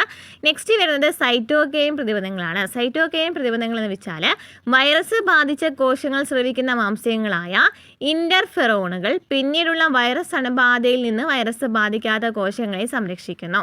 വൈറസ് ബാധിച്ച കോശങ്ങൾ സ്രവിക്കുന്ന മാംസ്യങ്ങളായ എന്നാ പറയുന്നത്? വൈറസ് ബാധിച്ച കോശങ്ങൾ സ്രവിക്കുന്ന മാംസ്യങ്ങളായിട്ടുള്ള ഇന്റർഫെറോണുകൾ പിന്നീട് ഉള്ള വൈറസ് അണുബാധയിൽ നിന്നും ഈ ഒരു വൈറസ് ബാധിക്കാത്ത കോശങ്ങളെ സംരക്ഷിക്കുന്നുണ്ട്. അപ്പോൾ ഇതിൽ നമ്മൾ പറയുന്നത് ഭൗതിക പ്രതിബന്ധങ്ങൾ പറഞ്ഞു. ഭൗതിക പ്രതിബന്ധങ്ങൾ എന്ന് പറയുമ്പോൾ ത്വക്കും അതുപോലെ തന്നെ ശ്ലേഷ്മൊക്കെയാണ് വരുന്നത്. അതുപോലെ തന്നെ ജീവധർമ്മപരമായ പ്രതിബന്ധങ്ങളിൽ വരുന്നത് ഉമിനീരും കണ്ണുനീരും HCl ആണ്. കോശീയ പ്രതിബന്ധങ്ങളിൽ വരുന്നത് ശ്വേതരക്താണുക്കളായ ന്യൂട്രോഫിലും മോണോസൈറ്റുകളും മാക്രോഫേജസ് ഒക്കെയാണ്. ഒക്കെ വിഴുങ്ങി നശിപ്പിക്കുന്നവയാണ്. ഇനി സൈറ്റോകൈൻ പ്രതിബന്ധങ്ങൾ എന്ന് വെച്ചാൽ ഇപ്പോൾ നമ്മൾ ഒരു വൈറസ് ബാധിച്ചിട്ടുണ്ടെന്നുണ്ടെങ്കിൽ അവിടെ ഇന്റർഫെറോൺ രൂപപ്പെട്ടിട്ടുണ്ടായിരിക്കും. ഈ ഇന്റർഫെറോൺ പിന്നീട് വേറൊരു വൈറസ് ആക്രമിക്കുകയാണെങ്കിൽ ഇതിനെ തടയുന്നുണ്ട്. ക്ലിയർ ആണല്ലോ? ഇതാണ് സ്വാഭാവിക പ്രതിരോധ ശേഷി. നമ്മുടെ ശരീരത്തിൽ തന്നെ ഉള്ളതാണ് ഇവയൊക്കെ. നമുക്ക് വേറെ പ്രൊഡ്യൂസ് ചെയ്യേണ്ട ആവശ്യമൊന്നും വരുന്നില്ല. എന്നാൽ ആർജിത പ്രതിരോധ ശേഷി എന്ന് വെച്ചാൽ രോഗകാരികൾക്ക് അനുസൃതമായി പ്രവർത്തിക്കുന്ന പ്രത്യേക രീതിയിലുള്ള പ്രതിരോധ ശേഷിയാണ് ആർജിത പ്രതിരോധ ശേഷി. രോഗകാരികളുടെ പ്രവർത്തനത്തെ ഓർമ്മിച്ച് വയ്ക്കാനുള്ള കഴിവാണ്. അപ്പോൾ ഇവന്ന് വെച്ചാൽ എന്താണ്? ഓർമ്മിച്ച് വെക്കാനുള്ള കഴിവാണ് അല്ലേ. ഇതിൽ നമുക്ക് നോക്കാം. ഒരു രോഗകാരി നമ്മുടെ ശരീരത്തിലെ ഉള്ളിലേക്ക് പ്രവേശിക്കുമ്പോൾ ഏറ്റുമുട്ടലുകൾ നടത്തുമ്പോൾ ആദ്യമായിട്ടുളവാകുന്ന പ്രതികരണമാണ് പ്രാഥമിക പ്രതികരണം. ആദ്യമായിട്ട് നമ്മുടെ ശരീരത്തിലേക്ക് രോഗകാരി വന്നു എന്ന് വിചാരിക്കും. അങ്ങനെയാണെന്നുണ്ടെങ്കിൽ ഉണ്ടാകുന്ന ഒരു പ്രതികരണത്തെയാണ് പ്രാഥമിക പ്രതികരണം എന്ന് പറയുന്നത്. ഇതിന് തീവ്രത വളരെ കുറവാണ്. അതേ രോഗകാരികളുമായിട്ടുള്ള തുടർന്നുള്ള ഏറ്റുമുട്ടൽ വളരെ ശക്തമായ ദ്വിതീയ പ്രതികരണം ഉളവാക്കുന്നു. പിന്നീട് വരുന്ന ഏറ്റുമുട്ടലാണ് ദ്വിതീയ പ്രതികരണം ഉളവാക്കുന്നത്. നമ്മുടെ ശരീരത്തിന് രോഗകാരിയുമായിട്ടുള്ള മുൻ ഏറ്റുമുട്ടൽ ഓർമ്മിപ്പിക്കാനുള്ള കഴിവുണ്ട്. ആദ്യമായിട്ട് ഇങ്ങനെ ഏറ്റുമുട്ടുണ്ടെന്ന് ആലോചിക്കാനുള്ള ഒരു കഴിവ് നമ്മുടെ ശരീരത്തിനുണ്ട്. ഇനി T കോശങ്ങൾ, ആൻറ്റിജൻ കോശങ്ങളുടെ തനി പകർപ്പുകൾ. ഇവയെ നമുക്ക് 4 ആയിട്ട് ഡിവൈഡ് ചെയ്യാം. ടി കോശങ്ങൾ അല്ലേ, ടി കോശങ്ങളെ നമുക്ക് 4ആയിട്ട് ഡിവൈഡ് ചെയ്യാം. നശീകരണ ടി കോശങ്ങളെന്നും സഹായക ടി കോശങ്ങളെന്നും ഓർമ്മ ടി കോശങ്ങൾ, വിമർദ്ദക ടി കോശങ്ങൾ. അതായത് ടി ലിംഫോസൈറ്റ് ഉണ്ടല്ലോ അല്ലേ, ടി ലിംഫോസൈറ്റ് ഉണ്ട്, ബി ലിംഫോസൈറ്റ് ഉണ്ട്. ഇതിൽ ടി ലിംഫോസൈറ്റ് പ്രൊഡ്യൂസ് ചെയ്യുന്നതാണ് എന്ന് പറയുന്നത് killer or cytotoxic T cell. പിന്നെ എന്താണ് helper T cell, memory T cell, suppressor T cell. Okay, നമ്മുടെ രക്തത്തിൽ അടങ്ങിയിരിക്കുന്ന 2 പ്രത്യേകതരം ശ്വേതരക്താണുക്കളായ ബി ലിംഫോസൈറ്റുകൾ ടി ലിംഫോസൈറ്റുകളുടെയും സഹായത്തിലാണ് പ്രാഥമികവും ദ്വിതീയവുമായ രോഗപ്രതിരോധ പ്രതികരണങ്ങൾ ഉളവാക്കുന്നത്. നമ്മുടെ രക്തത്തിലേക്ക് പ്രവേശിച്ച രോഗകാരികളോട് ഏറ്റുമുട്ടാനായി ബി ലിംഫോസൈറ്റുകൾ മാംസ്യങ്ങളുടെ ഒരു നിര തന്നെ ഉൽപ്പാദിപ്പിക്കുന്നു. ഈ മാംസ്യങ്ങളെ പ്രതിദ്രവ്യങ്ങൾ എന്ന് വിളിക്കുന്നു. എന്താ പറയുന്നത്, നമ്മുടെ ശരീരത്തിൽ നമുക്കറിയാം ശ്വേതരക്താണുക്കളിലാണ് എന്ത് വരുന്നത്, ലിംഫോസൈറ്റുകൾ വരുന്നത്. ഇതിൽ ബി ലിംഫോസൈറ്റ് ഉണ്ട്, ടി ലിംഫോസൈറ്റ് ഉണ്ട്. ഇതിൽ ബി ലിംഫോസിൻ്റെ കാര്യം നോക്കുകയാണെന്നുണ്ടെങ്കിൽ ഇവ എന്ന് വെച്ചാൽ ഒരു രോഗകാരി വരികയാണെന്നുണ്ടെങ്കിൽ ഇവയോട് ഏറ്റുമുട്ടാനായിട്ട് കുറേ മാംസ്യങ്ങൾ ഉൽപ്പാദിപ്പിക്കുന്നുണ്ട്. ഇവയാണ് പ്രതിദ്രവ്യങ്ങൾ എന്ന് വിളിക്കുന്നത്. പ്രതിദ്രവ്യങ്ങൾ എന്ന് വിളിക്കുന്നത്. പ്രതിദ്രവ്യങ്ങൾ എന്ന് വിളിക്കുന്നത് എന്തിനാണ്, ബി ലിംഫോസൈറ്റ് പുറപ്പെടുവിക്കുന്ന മാംസ്യങ്ങളെയാണ്. എന്നാൽ ടി കോശങ്ങൾ സ്വയം ആൻറ്റിബോഡികൾ ഉൽപ്പാദിപ്പിക്കുന്നില്ല. ഇവ ബി കോശങ്ങളെ ആൻറ്റിബോഡികൾ നിർമ്മിക്കാൻ സഹായിക്കുകയാണ് ചെയ്യുന്നത്. അപ്പോൾ ടി കോശങ്ങൾ ഇതുപോലൊന്നും നിർമ്മിക്കുന്നില്ല, പക്ഷേ ഇവ ബിയെ സഹായിക്കുന്നുണ്ട്. ഓരോ ആൻറ്റിബോഡി തന്മാത്രയിലും 4 പെപ്റ്റൈഡ് തന്മാത്രകൾ ഉണ്ടായിരിക്കും. ഒരു ആൻറ്റിബോഡിയിൽ 4 പെപ്റ്റൈഡ് തന്മാത്രയാണ് ഉണ്ടായിരിക്കുക. ആൻറ്റിബോഡിയെ കുറിച്ച് പറയുന്നത് കേട്ടോ, 4 പെപ്റ്റൈഡ് തന്മാത്രയാണ് ഒരു ആൻറ്റിബോഡിയിൽ ഉണ്ടായിരിക്കാം. 2 ചെറിയ പെപ്റ്റൈഡ് തന്മാത്രകളും ഭാരം കൂടിയ 2 നീളമുള്ള പെപ്റ്റൈഡ് തന്മാത്രകളും. അങ്ങനെ ഒരു ആൻറ്റിബോഡിയെ IL1 L2 എന്ന് പ്രതിനിധീകരിക്കുന്നു. എന്താ പറയുന്നത്, നീളം കൂടിയ പെപ്റ്റൈഡ് 2 ഉണ്ടായിരിക്കും, നീളം കുറഞ്ഞ പെപ്റ്റൈഡ് 2 ഉണ്ടായിരിക്കും. ഓക്കെ, നീളം കൂടിയ ഭാരം കൂടിയ തന്മാത്ര ഉണ്ടായിരിക്കും, ഭാരം കുറഞ്ഞ തന്മാത്ര ഉണ്ടായിരിക്കും. നീളം കൂടിയ പെപ്റ്റൈഡ് ഉണ്ടായിരിക്കും, അതുപോലെ തന്നെ 2 നീളം കുറഞ്ഞിട്ടുള്ള പെപ്റ്റൈഡ് ഉണ്ടായിരിക്കും. നമ്മുടെ ശരീരത്തിൽ പലതരത്തിലുള്ള ആൻറ്റിബോഡികൾ നിർമ്മിക്കപ്പെടുന്നുണ്ട്. IgA, IgM, IgI, IgG,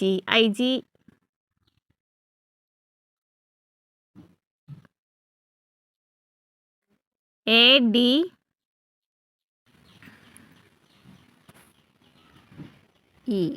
IgA, IgM, IgE, IgG,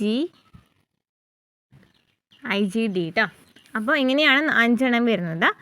ഇനിവ അവയിൽ ചിലതാണ്. ഇവിടെ ആൻറ്റിബോഡി രേഖാചിത്രം നമുക്ക് കാണാനായിട്ട് സാധിക്കും അല്ലേ. ഇതാണ് ആൻറ്റിബോഡി. നമുക്കറിയാം Y ആകൃതിയിൽ, Y ഷേപ്പിലാണ് ആൻറ്റിബോഡി കാണപ്പെടാം. ഈ ആൻറ്റിബോഡികൾ രക്തത്തിൽ കാണപ്പെടുന്നതിനാൽ ഇവ ഉളവാക്കുന്ന പ്രതികരണത്തെ ദ്രവ്യ പ്രതിരക്ഷാ പ്രതികരണം എന്ന് വിളിക്കുന്നു. ഈ ആൻറ്റിബോഡി നമ്മുടെ രക്തത്തിൽ കാണപ്പെടുന്നുണ്ടെങ്കിൽ ഉണ്ടാകുന്ന പ്രതികരണത്തെയാണ് ദ്രവ്യ പ്രതിരക്ഷാ പ്രതികരണം എന്ന് വിളിക്കുന്നത്. അപ്പോൾ ഇവിടെ നമുക്ക് പഠിച്ചു വെച്ചിരിക്കേണ്ടത് പ്രതിദ്രവ്യങ്ങൾ എന്ന് വെച്ചാൽ എന്താണ്, പ്രതിദ്രവ്യങ്ങൾ എന്ന് വെച്ചാൽ ബി ലിംഫോസൈറ്റ് ഉണ്ട്, ടി ലിംഫോസൈറ്റ് ഉണ്ട്. ഇതിൽ ബി ലിംഫോസൈറ്റ് ഉൽപ്പാദിപ്പിക്കുന്നവയാണ് എന്ന് പറയുന്നത് ഈ ഒരു പ്രതിദ്രവ്യങ്ങൾ എന്ന് വിളിക്കുന്നത് അല്ലേ, മാംസ്യങ്ങളെയാണ്. അതായത് ബി ലിംഫോസൈറ്റ് പ്രൊഡ്യൂസ് ചെയ്യുന്ന മാംസ്യങ്ങളെയാണ് പ്രതിദ്രവ്യങ്ങൾ എന്ന് വിളിക്കുന്നത്. ടി ലിംഫോസൈറ്റ് അങ്ങനെ ആൻറ്റിബോഡി ഒന്നും നിർമ്മിക്കപ്പെടുന്നില്ല, പക്ഷേ ടി ലിംഫോസൈറ്റ് എന്താ ചെയ്യുന്നുള്ളത്, ബി ലിംഫോസൈറ്റിനെ സഹായിക്കുകയാണ് ചെയ്യുന്നത്. ഇനി ആൻറ്റിബോഡിയെ കുറിച്ച് പറയുകയാണെന്നുണ്ടെങ്കിൽ 2 നീളമുള്ള പെപ്റ്റൈഡും 2 നീളം കുറഞ്ഞ പെപ്റ്റൈഡും ഉണ്ടായിരിക്കും. അതുപോലെ തന്നെ Y ആകൃതിയിലാണ് കാണപ്പെടുന്നത്. ഈ ആൻറ്റിബോഡികൾ ഇമ്മ്യൂണോഗ്ലോബുലിനുകളാണ്. IgA, MED, EG എന്നിങ്ങനെയാണ് ഇമ്മ്യൂണോഗ്ലോബുലിൻ വരുന്നത്. ക്ലിയർ ആണല്ലോ, ഇത്രയും ക്ലിയർ ആണെന്ന് വിചാരിക്കുന്നു. പിന്നെ നമ്മൾ പറഞ്ഞത് ആൻറ്റിബോഡികൾ രക്തത്തിൽ കാണപ്പെടുന്നതിനാൽ തന്നെ ഇവ ഉണ്ടാക്കുന്ന പ്രതികരണത്തെയാണ് ദ്രവ്യ പ്രതിരക്ഷാ പ്രതികരണം എന്ന് വിളിക്കുന്നത്. മനുഷ്യരിൽ കാണുന്ന 2 തരം ആർജിത പ്രതിരോധ ശേഷികളിൽ ഒന്നാണ് ഈ ആൻറ്റിബോഡി മുഖേന ഉളവാകുന്ന പ്രതിരോധ ശേഷി. അപ്പോൾ ഒന്നാമത്തെ കാര്യമാണ് എന്ന് പറയുന്നത് ഈ ആൻറ്റിബോഡി മുഖേന ഉണ്ടാക്കുന്ന പ്രതിരോധ ശേഷി. ആർജിത പ്രതിരോധ ശേഷിയിൽ ഒന്നാമത്തേത് എന്ന് വെച്ചാൽ ആൻറ്റിബോഡി മൂലം ഉണ്ടാകുന്ന പ്രതിരോധ ശേഷിയാണ്. രണ്ടാമത്തെ ആർജിത പ്രതിരോധ ശേഷിയെ കോശമധ്യവർത്തിയായ പ്രതിരക്ഷാ പ്രതികരണം അഥവാ മധ്യവർത്തി പ്രതിരക്ഷ എന്ന് വിളിക്കുന്നു. എന്താണ്, സെൽ മീഡിയേറ്റഡ് ഇമ്മ്യൂണിറ്റി. അതായത് കോശമധ്യവർത്തി പ്രതിരക്ഷ എന്നാണ് രണ്ടാമത്തെ ഈ ആർജിത പ്രതിരോധ ശേഷിയെ വിളിക്കുന്നത്. ടി ലിംഫോസൈറ്റുകളാണ് ഇത് ഉളവാക്കുന്നത്. ഇവിടെ എന്താണ്, ടി ലിംഫോസൈറ്റിനാണ് പങ്കുള്ളത് അല്ലേ. ആർജിത പ്രതിരോധ ശേഷിയിൽ നമ്മൾ 2ആയിട്ട് പറഞ്ഞു. ഒന്നെന്ന് പറയുന്നത് എന്താണ്, ആൻറ്റിബോഡി മുഖേന ഉളവാക്കുന്നതാണ് അല്ലേ, ആൻറ്റിബോഡി മുഖേന ഉളവാക്കുന്ന പ്രതിരോധ ശേഷിയാണ്. രണ്ടാമത് നോക്കുകയാണെങ്കിൽ സെൽ മീഡിയേറ്റഡ് ഇമ്മ്യൂണിറ്റി ആണ്. അതായത് കോശമധ്യവർത്തി പ്രതിരക്ഷ എന്നാണ് വിളിക്കുന്നത്. അതായത് സെൽ മീഡിയേറ്റഡ് ഇമ്മ്യൂണിറ്റി എന്നാണ് വിളിക്കുന്നത്. ഇവ എന്താണ് ടി സെല്ലാണ് പ്രൊഡ്യൂസ് ചെയ്യുന്നത്. നമ്മുടെ ഹൃദയം, കണ്ണ്, കരൾ, വൃക്ക എന്നീ അവയവങ്ങൾക്ക് അവയുടെ ധർമ്മം തൃപ്തികരമായി നിർവഹിക്കാൻ കഴിയാതെ വരുമ്പോൾ പലപ്പോഴും ആ രോഗിക്ക് സാധാരണ ജീവിതം നയിക്കുവാനുള്ള ഏക പ്രതിവിധി അവയവം മാറ്റിവെക്കൽ മാത്രമാണ്. അതായത് എന്താ പറയണതെന്ന് വെച്ചാൽ നമ്മുടെ ശരീരത്തിലെ ചില അവയവങ്ങൾക്കൊക്കെ എന്തെങ്കിലും ഒരു നന്നായിട്ടൊരു ഗുരുതരമായിട്ടുള്ള എന്തെങ്കിലും ഒരു രോഗം വരാണെന്നുണ്ടെങ്കിൽ ആ ഒരു രോഗിക്ക് ജീവിതം നയിക്കണമെന്നുണ്ടെങ്കിൽ എന്ത് ചെയ്യണം? ഈ ഒരു അവയവങ്ങളൊക്കെ മാറ്റി വെക്കേണ്ട അവസ്ഥ വരും അല്ലേ? അതാണ് പറയുന്നത്. ഇങ്ങനെ മാറ്റിവെക്കുന്ന അവയവങ്ങൾ ഗ്രാഫ്റ്റുകൾ എന്നാണ് അറിയപ്പെടുന്നത്. ഇങ്ങനെ മാറ്റിവെക്കുന്ന അവയവങ്ങൾ അറിയപ്പെടുന്നത് എന്താണ്? ഗ്രാഫ്റ്റുകൾ എന്നാണ്. ഏതെങ്കിലും ഗ്രാഫ്റ്റ് ട്രാൻസ്പ്ലാന്റ് ഏറ്റെടുക്കുന്നതിന് മുമ്പ് കലകളുടെ പൊരുത്തം, രക്തഗ്രൂപ്പുകളുടെ പൊരുത്തം എന്നിവ ആവശ്യമാണ്. അപ്പോൾ ഇങ്ങനെ നമ്മൾ ഗ്രാഫ്റ്റ് ചെയ്യുകയാണെന്നുണ്ടെങ്കിൽ, അതായത് ഒരു അവയവം മറ്റൊരാൾക്ക് മാറ്റി കൊടുക്കുകയാണെന്നുണ്ടെങ്കിൽ ഈ കലകളിൽ എല്ലാം നോക്കണം. കലകളിലെ പൊരുത്തവും അതുപോലെ തന്നെ രക്തഗ്രൂപ്പുകൾ മാച്ചിങ് ഒക്കെ നോക്കിയിട്ട് വേണം ചെയ്യാനായിട്ട്. ട്രാൻസ്പ്ലാന്റേഷൻ ശേഷം സ്വീകർത്താവ് തന്നെ ജീവിതകാലം മുഴുവൻ പ്രതിരോധ വിമർദ്ദകങ്ങൾ ഉപയോഗിക്കേണ്ടി വരുന്നു. അപ്പോൾ ഇങ്ങനെ ട്രാൻസ്പ്ലാന്റേഷൻ ചെയ്തതിന് ശേഷം എന്തുപയോഗിക്കേണ്ടി വരും? ഇമ്മ്യൂണോ സപ്രസൻസ് ഉപയോഗിക്കേണ്ടി വരും. അതായത് കാരണം തൻ്റേതല്ലാത്ത അവയവങ്ങളെ വേർതിരിച്ചറിയാനുള്ള കഴിവ് ശരീരത്തിനുണ്ടായിരിക്കും. കോശമധ്യവർത്തിയായ പ്രതിരക്ഷാ പ്രവർത്തനമാണ് ഈ രീതിയിലുള്ള ഗ്രാഫ്റ്റ് തിരസ്കരണത്തിന് കാരണം എന്നതിനാൽ ഏതെങ്കിലും ഒരു ഉറവിടത്തിൽ നിന്ന് മറ്റൊരു ജന്തുവിൽ നിന്നോ പ്രൈമേറ്റിൽ നിന്നോ മനുഷ്യരിൽ നിന്നോ ഗ്രാഫ്റ്റ് എടുക്കാനായിട്ട് കഴിയില്ല. അപ്പം നമ്മുടെ ശരീരത്തിന് നമ്മുടെ അവയവമാണോ എന്നൊക്കെ തിരിച്ചറിയാനുള്ള ഒരു കഴിവുണ്ട്. അതിനാൽ തന്നെ ഏതെങ്കിലും ഒരു മനുഷ്യരിൽ നിന്നോ അല്ലെങ്കിൽ എന്താ പറയുക ജന്തുവിൽ നിന്നും അങ്ങനെ എടുക്കാൻ പറ്റില്ല. നമ്മളെല്ലാം എന്താണ് മാച്ചിങ് ഒക്കെ നോക്കിയിട്ട് വേണം ഇങ്ങനെ എടുക്കാനായിട്ട്. ക്ലിയർ ആണല്ലോ? അപ്പോൾ ഇത്രയാണ് നമുക്ക് ഇവിടെ പഠിക്കാനായിട്ടുള്ളത്. ഇനി നമുക്ക് പ്രധാനമായിട്ടും പഠിച്ചു വെച്ചിരിക്കുന്ന വേറൊരു ഭാഗമാണ് ഇമ്മ്യൂണോഗ്ലോബുലിനുകൾ, ആൻറ്റിബോഡികൾ. നമുക്ക് PSC ചോദിച്ചിട്ടുള്ള ക്വസ്റ്റ്യൻ തന്നെയാണ്. ഇത്രയും ഡീപ്പായിട്ട് നമുക്ക് SCERT പറയുന്നില്ല, പക്ഷേ ഇതിൽ നിന്നൊക്കെ നന്നായിട്ട് ക്വസ്റ്റ്യൻസ് വന്നിട്ടുണ്ട്. അപ്പോൾ IgA എന്ന് വെച്ചാൽ രോഗപ്രതിരോധം സാധ്യമാക്കുന്ന ആൻറ്റിബോഡികൾ കൊളസ്ട്രോളിൽ അടങ്ങിയിരിക്കുന്നു. അപ്പോൾ IG എന്ന് വെച്ചാൽ എവിടെയാണ്? കൊളസ്ട്രോളിലാണ് ഉണ്ടായിരിക്കുക അല്ലേ? ഇനി മുലപ്പാൽ അടങ്ങിയിരിക്കുന്ന ചോദിക്കുകയാണെങ്കിൽ ഏതാണ്? കൊളസ്ട്രോൾ എന്ന് വെച്ചാൽ മുലപ്പാലിലുള്ള ആണല്ലേ? അപ്പോൾ കൊളസ്ട്രോൾ എന്ന് പറയുന്നത് എന്താണ്? IgA ഉള്ളത് ഏതിലാണ്? കൊളസ്ട്രോളിലാണ് അല്ലേ? ഇനി IgD എന്ന് വെച്ചാൽ അലർജിക്കും വിഷവസ്തുക്കൾക്കും എതിരായി പ്രവർത്തിക്കുന്ന ഈ ആൻറ്റിബോഡികൾ ബി ലിംഫോസൈറ്റിൽ കാണപ്പെടുന്നു. ബി ലിംഫോസൈറ്റിലാണ് D കാണപ്പെടുന്നത്. D എന്ന് വെച്ചാൽ അലർജിക്കും വിഷവസ്തുക്കൾക്കും എതിരായിട്ടാണ് പ്രവർത്തിക്കുന്നത്. ഇനി IgE എന്ന് വെച്ചാലോ മറ്റു കോശങ്ങളെയും ബേസോഫില്ലുകളെയും ഉത്തേജിപ്പിച്ച് ഹിസ്റ്റാമിനുകളെയും അതുപോലെയുള്ള വസ്തുക്കളെയും സ്വതന്ത്രമാക്കി അലർജിക്കെതിരെ രോഗപ്രതിരോധം സാധ്യമാക്കുന്ന ഈ ആൻറ്റിബോഡികൾ ശ്ലേഷ്മസ്തരത്തിലും ത്വക്ക്, ശ്വാസകോശങ്ങൾ എന്നിവിടങ്ങളിലും കാണപ്പെടുന്നു. IgE കാണപ്പെടുന്നത് ത്വക്കിലും ശ്വാസകോശത്തിലൊക്കെയാണ്. അതായത് മറ്റ് കോശങ്ങളെയും ബേസോഫില്ലുകളെയും ഉത്തേജിപ്പിച്ച് ഹിസ്റ്റമിനുകളെയും അതുപോലെയുള്ള വസ്തുക്കളെയും സ്വതന്ത്രമാക്കി അലർജിക്കെതിരെ രോഗപ്രതിരോധം സാധ്യമാക്കുന്നു. അലർജിക്കെതിരെ തന്നെയാണ് IgEയും വരുന്നത് അല്ലേ? അപ്പോൾ അലർജിക്ക് വിഷവസ്തുക്കൾക്കെതിരെ നമ്മൾ IgD പറഞ്ഞല്ലോ. എവിടെയാണെന്നുണ്ടെങ്കിലോ അലർജിക്കെതിരെ രോഗപ്രതിരോധം സാധ്യമാക്കുമെന്ന് പറയുന്നുണ്ട്. അതായത് മറ്റു കോശങ്ങളെയും ബേസോഫില്ലുകളെയും ഉത്തേജിപ്പിച്ച് ഹിസ്റ്റാമിനുകളെയും അതുപോലെയുള്ള വസ്തുക്കളെയും സ്വതന്ത്രമാക്കി അലർജിക്കെതിരെ രോഗപ്രതിരോധം സാധ്യമാക്കുന്നു. ഈ ആൻറ്റിബോഡികൾ ശ്ലേഷ്മസ്തരത്തിലും ത്വക്ക്, ശ്വാസകോശങ്ങൾ എന്നിവിടങ്ങളിലും കാണപ്പെടുന്നു. ഇനി IgG എന്ന് വെച്ചാൽ മാതാവിൽ നിന്ന് പ്ലാസന്റയിലൂടെ കടന്നു വന്ന നവജാത ശിശുക്കൾക്ക് രോഗപ്രതിരോധ ശേഷി സാധ്യമാക്കുന്നതാണ് IgG. ചോദിച്ചിട്ടുണ്ട്. IgG മാതാവിൽ നിന്ന് പ്ലാസന്റയിലൂടെ കടന്നു വന്ന നവജാത ശിശുക്കൾക്ക് രോഗപ്രതിരോധ ശേഷി ഉളവാക്കുന്നു. ഇനി IgM ആണെന്നുണ്ടെങ്കിലോ രോഗാണുബാധയുണ്ടായ ഭാഗത്ത് ആദ്യമെത്തി ബി ലിംഫോസൈറ്റുകളെ ഉത്തേജിപ്പിച്ച് രോഗപ്രതിരോധ ശേഷി സാധ്യമാക്കുന്നു. അപ്പോൾ ഏറ്റവും വലിയ ഇമ്മ്യൂണോഗ്ലോബുലിൻ ചോദിക്കുകയാണെങ്കിൽ M ആണ്. ഇവ ചെയ്യുന്നത് എന്താണെന്ന് വെച്ചാൽ ആദ്യം ബി ലിംഫോസൈറ്റിനെ ഉത്തേജിപ്പിച്ചിട്ട് രോഗപ്രതിരോധ ശേഷി ഉളവാക്കുകയാണ് ചെയ്യുന്നത്. അപ്പോൾ നമ്മൾ എവിടെ പഠിച്ചത്? IgA എന്ന് വെച്ചാൽ എന്താണെന്ന് പറഞ്ഞു? കൊളസ്ട്രോളിൽ അടങ്ങിയിരിക്കുന്നു എന്ന് പറഞ്ഞു. IgD ആണെങ്കിലും IgE ആണെങ്കിലും അലർജിക്കെതിരെയാണ്. അത് നോക്കുകയാണെന്നുണ്ടെങ്കിൽ IgD ആണെങ്കിൽ ബി ലിംഫോസൈറ്റിലാണ് കാണപ്പെടുന്നത്. IgE ആണെന്നുണ്ടെങ്കിൽ ത്വക്കിലും ശ്വാസകോശങ്ങളിലാണ് കാണപ്പെടുന്നത്. IgG ആണെങ്കിൽ പ്ലാസെൻ്റ അല്ലെ മാതാവിൽ നിന്ന് പ്ലാസെൻ്റയിലൂടെ കടന്നു വന്ന് നവജാത ശിശുക്കൾക്ക് രോഗപ്രതിരോധ ശേഷി സാധ്യമാക്കുന്നു. IgM ആണെന്നുണ്ടെങ്കിൽ രോഗാണുബാധയുണ്ടായ ഭാഗത്ത് ആദ്യമെത്തി ബി ലിംഫോസൈറ്റുകളെ ഉത്തേജിപ്പിച്ചിട്ട് രോഗപ്രതിരോധ ശേഷി സാധ്യമാക്കുന്നു. ക്ലിയർ ആണല്ലോ? പിന്നെ നമ്മൾ പറഞ്ഞത് 2 പ്രതിരോധ ശേഷി ഉണ്ടെന്ന് പറഞ്ഞു. ഒന്നാമത്തേതെന്ന് വെച്ചാൽ ആർജിത പ്രതിരോധ ശേഷി ഉണ്ടെന്ന് പറഞ്ഞു അല്ലേ? 2 പ്രതിരോധ ശേഷിയുണ്ട്. സ്വയം പ്രതിരോധ ശേഷിയുണ്ട്, ആർജിത പ്രതിരോധ ശേഷിയുണ്ട്. സ്വയം പ്രതിരോധ ശേഷി എന്ന് വെച്ചാൽ എന്താണ്? നമ്മുടെ ശരീരത്തിൽ തന്നെ മറ്റ് സൂക്ഷ്മാണുക്കൾ നശിപ്പിക്കുന്നതിനുള്ള കഴിവുണ്ട്. അത് ഏതൊക്കെയാണെന്ന് നമ്മൾ പറഞ്ഞു. അതിനുശേഷം ആർജിത പ്രതിരോധ ശേഷിയിൽ നമ്മൾ 2 എന്ന ഡിവൈഡ് ചെയ്തിട്ടുണ്ടെന്ന് പറഞ്ഞു അല്ലേ? അതിന് മുമ്പ് നമ്മൾ എന്താ പറഞ്ഞിട്ടുണ്ടായിരുന്നത്? ഏതാണ് ആൻറ്റിബോഡി ഷേപ്പൊക്കെ നമ്മൾ പറഞ്ഞിട്ടുണ്ടായിരുന്നു അല്ലേ? അതുപോലെ തന്നെ പ്രതിദ്രവ്യങ്ങൾ എന്ന് വെച്ചാൽ മനസ്സിലായല്ലോ അല്ലേ? പ്രതിദ്രവ്യങ്ങൾ എന്ന് വെച്ചാൽ എന്തായിരുന്നു? ബി ലിംഫോസൈറ്റ് മാംസങ്ങൾ ഉൽപ്പാദിപ്പിക്കുന്നുണ്ട്. ഈ മാംസങ്ങളെയാണ് അല്ലേ അങ്ങനെ ഉൽപ്പാദിപ്പിക്കുന്ന മാംസങ്ങളെയാണ് പ്രതിദ്രവ്യങ്ങൾ എന്ന് പറഞ്ഞിട്ടുള്ളത്. ഇതെന്ന് പറയുന്നത് എന്താണ് ബി ലിംഫോസൈറ്റ് അവിടെ ഒന്നും ചെയ്യുന്നില്ല അല്ലേ, സോറി എന്താ ഇവിടെ പറഞ്ഞത്, ബി കോശങ്ങളെ ആൻറ്റിബോഡികൾ നിർമ്മിക്കാൻ സഹായിക്കുകയാണ് എന്ത് ചെയ്തിട്ടുള്ളത്, ടി കോശങ്ങൾ ചെയ്യുന്നത് അല്ലേ, ടി കോശങ്ങൾ ബി കോശങ്ങളെ സഹായിക്കുകയാണ് ചെയ്തതെന്ന് പറഞ്ഞു.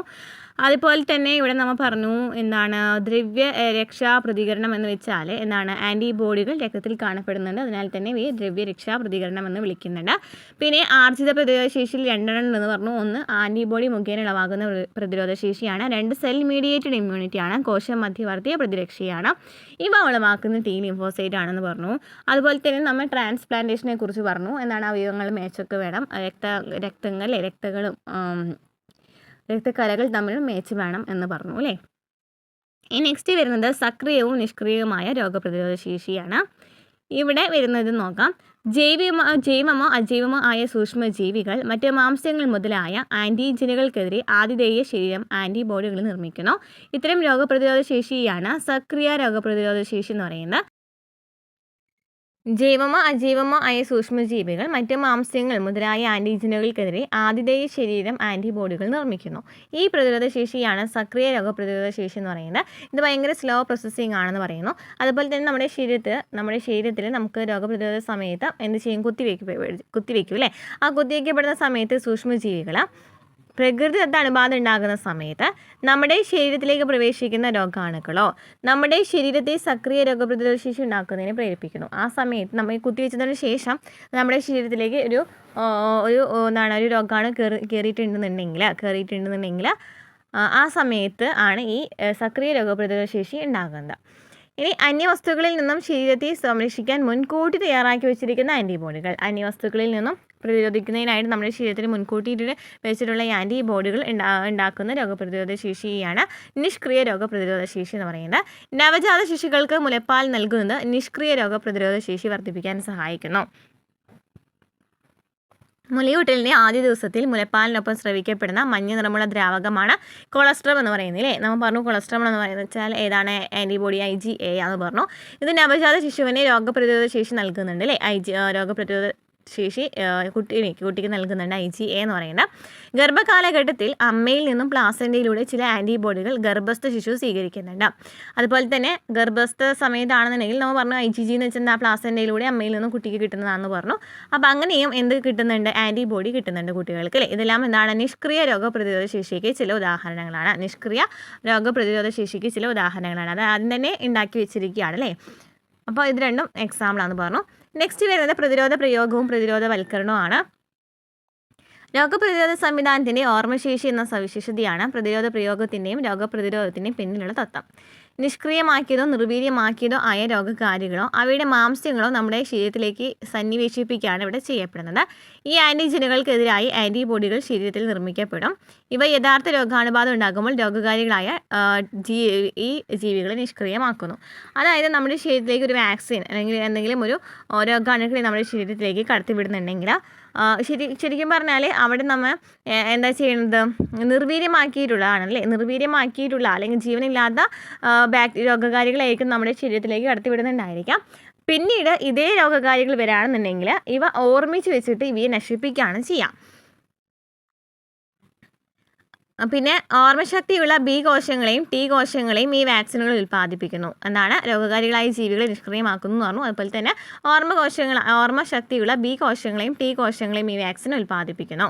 ഇതിലൂടെ പിന്നീട് എപ്പോഴെങ്കിലും ആക്രമിക്കപ്പെടുന്ന രോഗകാരികളെ വേഗത്തിൽ തിരിച്ചറിയാനും ആൻറ്റിബോഡികളുടെ അമിതോൽപാദനത്തിലൂടെ അവയെ പൂർണ്ണമായും നിർവീര്യമാക്കാനും സാധിക്കുന്നു. ടെറ്റനസ് ബാധയിൽ സംഭവിക്കുന്ന പോലെ മാരകമായ സൂക്ഷ്മജീവികൾ ഒരു വ്യക്തിയുടെ ശരീരത്തിലേക്ക് പ്രവേശിക്കുമ്പോൾ വളരെ വേഗത്തിൽ രോഗപ്രതിരോധ പ്രതികരണം ആവശ്യമായി വരും. ഈ സന്ദർഭത്തിൽ മുൻകൂട്ടി തയ്യാറാക്കി വെച്ചിരിക്കുന്ന ആൻറ്റിബോഡികളെയോ അല്ലെങ്കിൽ വിഷത്തെ നിർവീര്യമാക്കാൻ ആവശ്യമായ ആൻറ്റിടോക്സിനുകളെയോ നേരിട്ട് കുത്തിവെക്കേണ്ടത് അത്യാവശ്യമാണ്. പാമ്പ് കടി ഏൽക്കുന്ന രോഗികൾക്ക് നൽകുന്ന കുത്തിവയ്പ്പിൽ പാമ്പ് വിഷത്തിനെതിരായുള്ള മുൻകൂട്ടി തയ്യാറാക്കിയിട്ടുള്ള ആൻറ്റിബോഡികൾ അടങ്ങിയിട്ടുണ്ട്. ഇങ്ങനെയുള്ള രോഗപ്രതിരോധവൽക്കരണമാണ് നിഷ്ക്രിയ രോഗബോധവൽക്കരണം എന്ന് പറയുന്നത്. രോഗപ്രതിരോധ ശേഷിവൽക്കരണം എന്ന് വെച്ചാൽ അപ്പോൾ എന്താണ് നിഷ്ക്രിയ രോഗപ്രതിരോധ ശേഷിവൽക്കരണം എന്ന് വെച്ചാൽ നമ്മുടെ ശരീരത്തിലേക്ക് ആദ്യം തന്നെ ഈ ഒരു ജീവനില്ലാത്തതോ അല്ലെങ്കിൽ എന്താ പറയുക ജീവനില്ലാത്തൊരു രോഗാണുക്കൾ നമ്മളിപ്പോൾ വാക്സിൻ മുഖേന എങ്ങാനും കുത്തിവെച്ചിട്ടുണ്ടെന്ന് വിചാരിക്കും. അപ്പോൾ അതിന് ശരിക്കും പറഞ്ഞാൽ ആ ജീവികൾക്കൊന്നും ഇതില്ല, ജീവനില്ല അല്ലേ. പക്ഷേ പിന്നീട് ഇതുപോലെ തന്നെ ഒരു ജീവനുള്ളൊരു രോഗാണു വരികയാണെന്നുണ്ടെങ്കിൽ ഇതേ സെയിം തന്നെയാണെന്നുള്ളത് ഈ കോശങ്ങൾക്ക് മനസ്സിലാകും അല്ലേ. അപ്പോൾ ഈ കോശങ്ങൾ എന്ത് ചെയ്യും, ഇവയ്ക്കെതിരെയായിട്ട് ആൻറ്റിബോഡി നിർമ്മിക്കും, അതിനെ നശിപ്പിക്കും. അങ്ങനെയാണ് നമ്മളെ വാക്സിൻ്റെ ഒക്കെ തത്വം എന്ന് പറയുന്നത്. ക്ലിയർ ആണല്ലോ. ഇനി അതിന് എക്സാമ്പിളാണ് ഇവിടെ നമ്മൾ പറഞ്ഞ രോഗം ഇതാണ്. പാമ്പിനെ കുറിച്ച് പറഞ്ഞു അല്ലേ. പാമ്പ് കടിയേറ്റ് ആൻറ്റിവനം കൊടുക്കുന്നത് ഇതിനെ നശിപ്പിക്കുന്നതിന് വേണ്ടിയിട്ടാണ്. ഇതൊക്കെ എന്താണ്, നിഷ്ക്രിയ രോഗപ്രതിരോധ ശേഷിക്ക് ഉദാഹരണമാണ്. ബാക്ടീരിയയിലോ ഈസ്റ്റിലോ രോഗകാരികളായ ആൻറ്റിജനിക് പോളിപെപ്റ്റൈഡുകളുടെ നിർമ്മാണം പുനഃസംയോജന DNA സാങ്കേതിക വിദ്യയിലൂടെ സാധ്യമാണ്. ഇത്തരത്തിൽ വാക്സിനുകൾ നിർമ്മിക്കുന്നത് അവയുടെ വൻതോതിലുള്ള ഉൽപ്പാദനത്തിന് വഴി തെളിയിക്കുകയും ഇങ്ങനെ രോഗപ്രതിരോധവൽക്കരണത്തിന് കൂടുതൽ സാധ്യത ഉറപ്പുവരുത്തുകയും ചെയ്യുന്നു. ഉദാഹരണം, ഈസ്റ്റിൽ നിന്ന് നിർമ്മിക്കപ്പെടുന്ന ഹെപ്പറ്റൈറ്റിസ് B വാക്സിനൊക്കെ എക്സാമ്പിളാണ്. നെക്സ്റ്റ് അലർജികളെ കുറിച്ചിട്ടാണ് പറയുന്നത്. അലർജികളെ കുറിച്ച് നമ്മൾ പറഞ്ഞു, ഏതാണ് IgE ആണെന്ന് പറഞ്ഞു അല്ലേ. IgE ആണ് കൂടുതലായിട്ട് നമുക്ക് Aയും E ഉണ്ടെന്നുണ്ടെങ്കിലും E ആണ് കൂടുതലായിട്ട് പഠിച്ചു വെച്ചിരിക്കുന്നത്. അലർജി എന്ന് പറയുമ്പോൾ E ആണ് പഠിച്ചു വെച്ചിരിക്കേണ്ട ആൻറ്റിബോഡി കേട്ടോ. അപ്പം അപരിചിതമായ ചില സ്ഥലങ്ങളിൽ ചെല്ലുമ്പോൾ പ്രത്യേകിച്ച് കാരണങ്ങളൊന്നുമില്ലാതെ തുമ്മൽ, ശ്വാസമുട്ടൽ എന്ന് പറയുന്ന ലക്ഷണങ്ങളൊക്കെ വരാം. ഈ ലക്ഷണങ്ങൾ പെട്ടെന്ന് അപ്രത്യക്ഷമാവുകയും ചെയ്യില്ലേ കുറച്ച് കഴിഞ്ഞതിന് ശേഷം. ഇത് പരിസ്ഥിതിയിലെ കണികകളായ പൂമ്പൊടികൾ, സൂക്ഷ്മജീവികൾ മുതലായവയോടുള്ള പ്രതികരണങ്ങളാണ്. പരിസ്ഥിതിയിലുള്ള ചില പ്രത്യേകതരം ആൻറ്റിജനുകളോടുള്ള അമിത പ്രതികരണത്തെയാണ് അലർജി എന്ന് പറയുന്നത്. ഇത്തരം പ്രതികരണങ്ങൾ ഉളവാക്കാൻ കാരണമാകുന്ന പദാർത്ഥമാണ് അലർജനുകൾ എന്ന് പറയുന്നത്. അലർജനാണ് ഇതിന് കാരണമാകുന്ന പദാർത്ഥം. IgE വിഭാഗത്തിൽപ്പെട്ട ആൻറ്റിബോഡികളാണ് ഇത് ഉൽപ്പാദിപ്പിക്കപ്പെടുന്നത്. പൊടിയിൽ അടങ്ങിയിരിക്കുന്ന സൂക്ഷ്മജീവികൾ, പൂമ്പൊടികൾ, മൃഗരോമങ്ങൾ മുതലായവ സാധാരണയുള്ള അലർജനുകൾക്ക് ഉദാഹരണമാണ്. അപ്പോൾ ഈ അലർജി എന്ന് വെച്ചാൽ ഇതിന് അലർജിക്ക് കാരണമാകുന്ന അതിനെയാണെന്ന് പറയുന്നത് അലർജനുകൾ എന്ന് പറയുന്നത്. എക്സാമ്പിളാണ് സൂക്ഷ്മജീവികൾ, പൊടിയിൽ അടങ്ങിയിട്ടുള്ള സൂക്ഷ്മജീവികളും പൂമ്പൊടികളും മൃഗരോമങ്ങളൊക്കെ. തുമ്മുക, കണ്ണ് നിറയുക, മൂക്കൊലിക്കുക, ശ്വാസതടസ്സം ഉണ്ടാകുക എന്നാണ് അലർജിയുടെ പ്രധാനപ്പെട്ട ലക്ഷണങ്ങളാണ്. യോജകലയിലെ മാസ്റ്റ് കോശങ്ങൾ പുറപ്പെടുവിക്കുന്ന ഹിസ്റ്റാമിൻ, സെറാട്ടോണിൻ തുടങ്ങിയ രാസവസ്തുക്കളാണ് ഇതിന് കാരണം. അപ്പോൾ ഇതിന് പ്രധാനമായിട്ടും കാരണം വരുന്നത് ഇതൊക്കെയാണ്, ഹിസ്റ്റാമിനും സെറാട്ടോണിനാണ്. ഹിസ്റ്റാമിനും സെറാട്ടോണിനുമാണ് യോജകലയിലെ മാസ്റ്റകോശങ്ങളാണ് ഉൽപ്പാദിപ്പിക്കുന്നത്. ഏതൊക്കെ? ഹിസ്റ്റാമിനും സെറാട്ടോണിനും. അലർജിയുടെ കാരണങ്ങൾ കണ്ടെത്താനും അവയുണ്ടാക്കുന്ന പ്രതിപ്രവർത്തനങ്ങൾ പഠിക്കാനും പ്രതീക്ഷിത അലർജനുകൾ കുറഞ്ഞ അളവിൽ രോഗിയിൽ കുത്തിവെക്കുകയോ രോഗിയെ അതിന് വിധേയമാക്കുകയോ ചെയ്യുന്നു. അലർജിയുടെ കാരണങ്ങൾ കണ്ടുപിടിക്കാനും ഇവ രോഗിയിൽ എന്ത് ചെയ്യും, ഈ അലർജനുകളൊക്കെ ഉണ്ടാകുന്നതിന് മുമ്പ് തന്നെ കുറച്ചളവിൽ ഇവ രോഗിയിൽ കുത്തിവെക്കും, അത് രോഗിയെ വിധേയമാക്കുകയും ചെയ്യുന്നു. ആന്റിഹിസ്റ്റാമിൻ, അഡ്രിനാലിൻ, സ്റ്റിറോയിഡുകൾ മുതലായ ഉപയോഗിച്ച് അലർജിയുടെ ലക്ഷണങ്ങളെ പരിധിവരെ കുറയ്ക്കാനാകും. ആന്റിഹിസ്റ്റാമിന്, അഡ്രിനാലിനും സ്റ്റിറോയിഡ് അല്ലേ. ആന്റിഹിസ്റ്റാമിനും അഡ്രിനാലിനും സ്റ്റിറോയിഡും എന്നിവ വഴി നമുക്ക് ഈ അലർജിയെ കുറയ്ക്കാം. എന്തായാലും ആധുനിക ജീവിത രീതികൾ പ്രതിരോധശേഷി കുറയ്ക്കുകയും അലർജനുകളോടുള്ള പ്രതികരണശേഷി വർദ്ധിപ്പിക്കുകയും ചെയ്യുന്നുണ്ട്.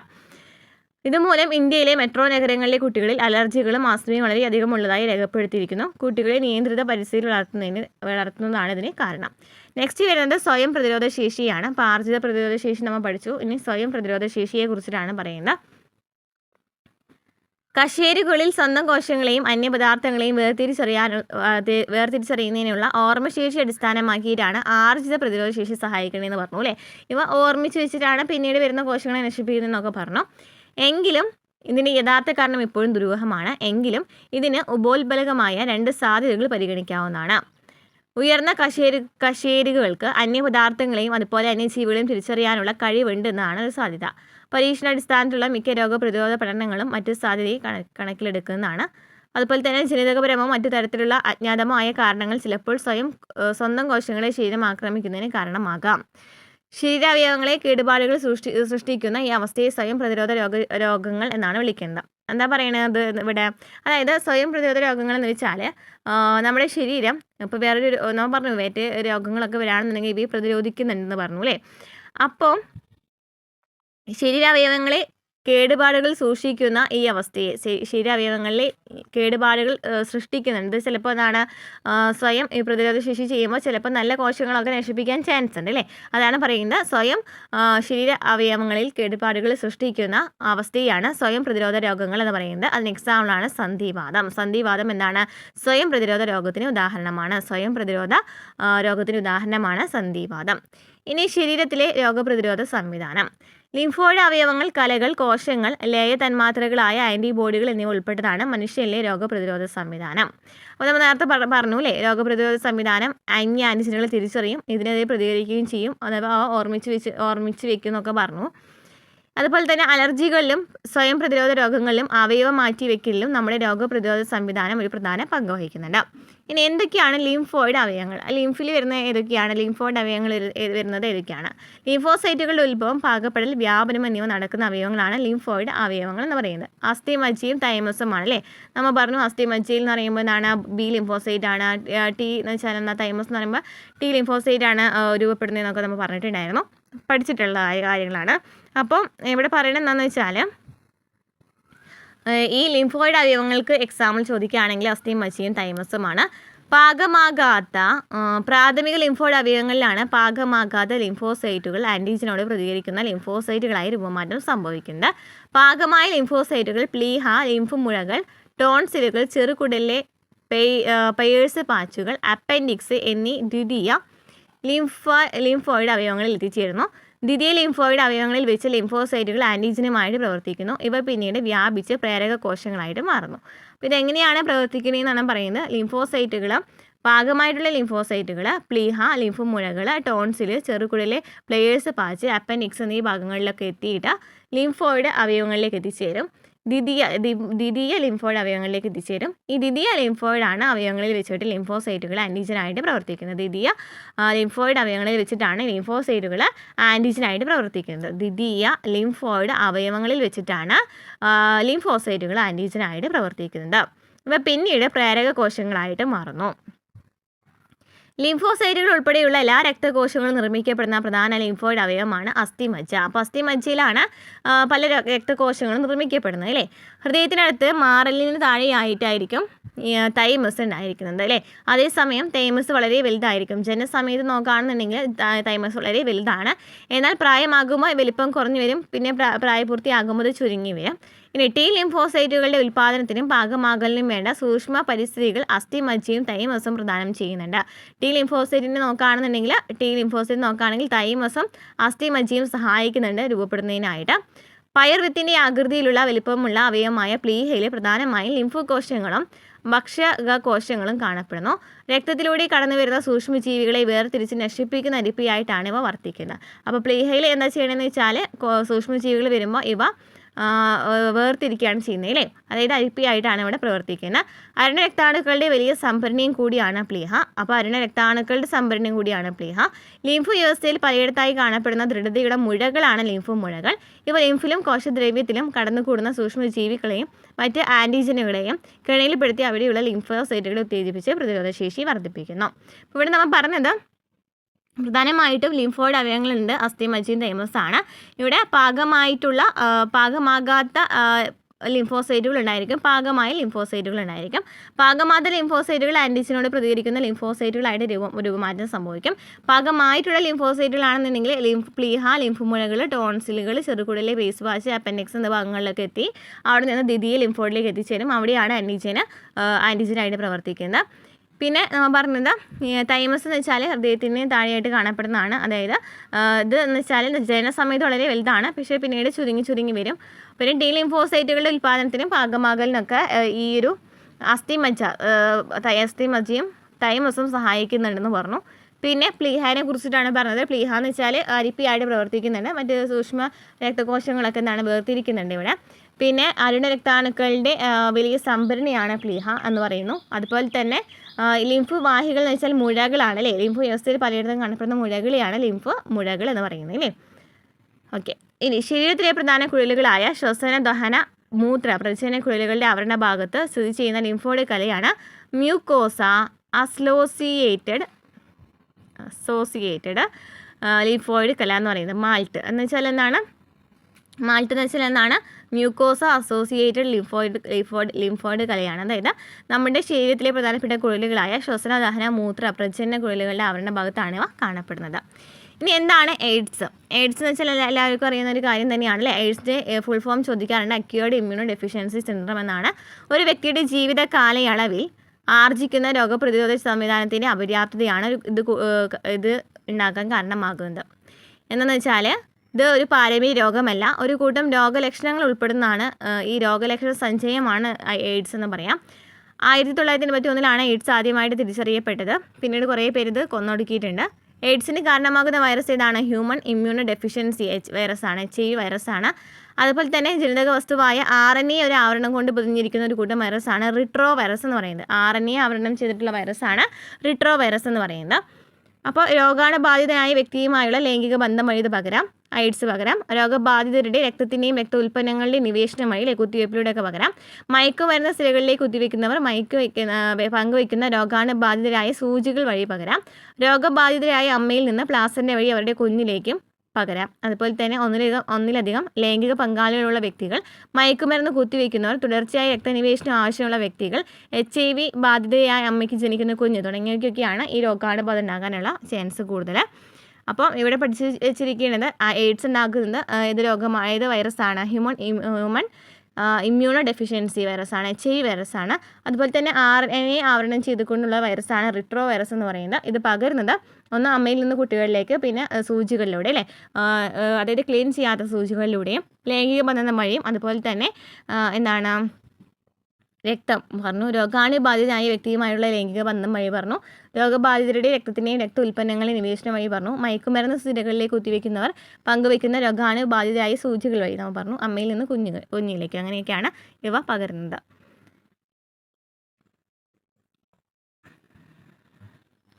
ഇനി അണുബാധിതയുടെയും തുടർന്ന് എയ്ഡ്സിൻ്റെ ലക്ഷണങ്ങൾ പ്രകടമാകുന്നതിനും ഇടയിലുള്ള കാലദൈർഘ്യം 5 മുതൽ 10 വർഷം വരെയാകാം. ഒരാളുടെ ശരീരത്തിൽ പ്രവേശിച്ചതിന് ശേഷം ഈ വൈറസ് മാക്രോഫേജ് കോശത്തിലേക്ക് പ്രവേശിക്കുകയും അവിടെ റിവേഴ്സ് ട്രാൻസ്ക്രിപ്റ്റേസ് എന്ന രാസാഗ്നിയുടെ സഹായത്തിൽ വൈറസിൻ്റെ RNA ജീനം ഇരട്ടിച്ച് വൈറൽ DNA രൂപപ്പെടുന്നു. ഇവിടെ ഇത് ആദ്യം തന്നെ മാക്രോഫേജിലാണ് പ്രവേശിക്കുന്നത്. എയ്ഡ്സ് ആദ്യമായി പ്രവേശിക്കുന്ന മൈക്രോഫേജിലാണ്. അവിടെ ചെന്നതിന് ശേഷം ഇവ റിവേഴ്സ് ട്രാൻസ്ക്രിപ്റ്റേസ് എന്ന് പറയുന്ന ഒരു എൻസൈം ഉണ്ട്. ഈ എൻസൈമിൻ്റെ സഹായത്തോടെ RNA ഇരട്ടിച്ചിട്ട് എന്തായിട്ട് മാറുന്നുണ്ട്? വൈറൽ DNA ആയിട്ട് രൂപപ്പെടുന്നുണ്ട്. RNA ഇരട്ടിച്ചിട്ട് വൈറൽ DNA ആയിട്ട് രൂപപ്പെടുന്നു. ഈ വൈറൽ DNA അതേ കോശത്തിൻ്റെ DNAയുമായി ചേർക്കപ്പെടുകയും തുടർന്ന് വൈറൽ കണങ്ങൾ ഉൽപ്പാദിപ്പിക്കാൻ പ്രേരിപ്പിക്കുകയും ചെയ്യുന്നു. അപ്പോൾ മാക്രോഫേജിലേക്ക് ആദ്യം കടന്നു അല്ലേ. മാക്രോഫേജിലേക്ക് കടന്നതിന് ശേഷം എന്ത് സംഭവിച്ചു?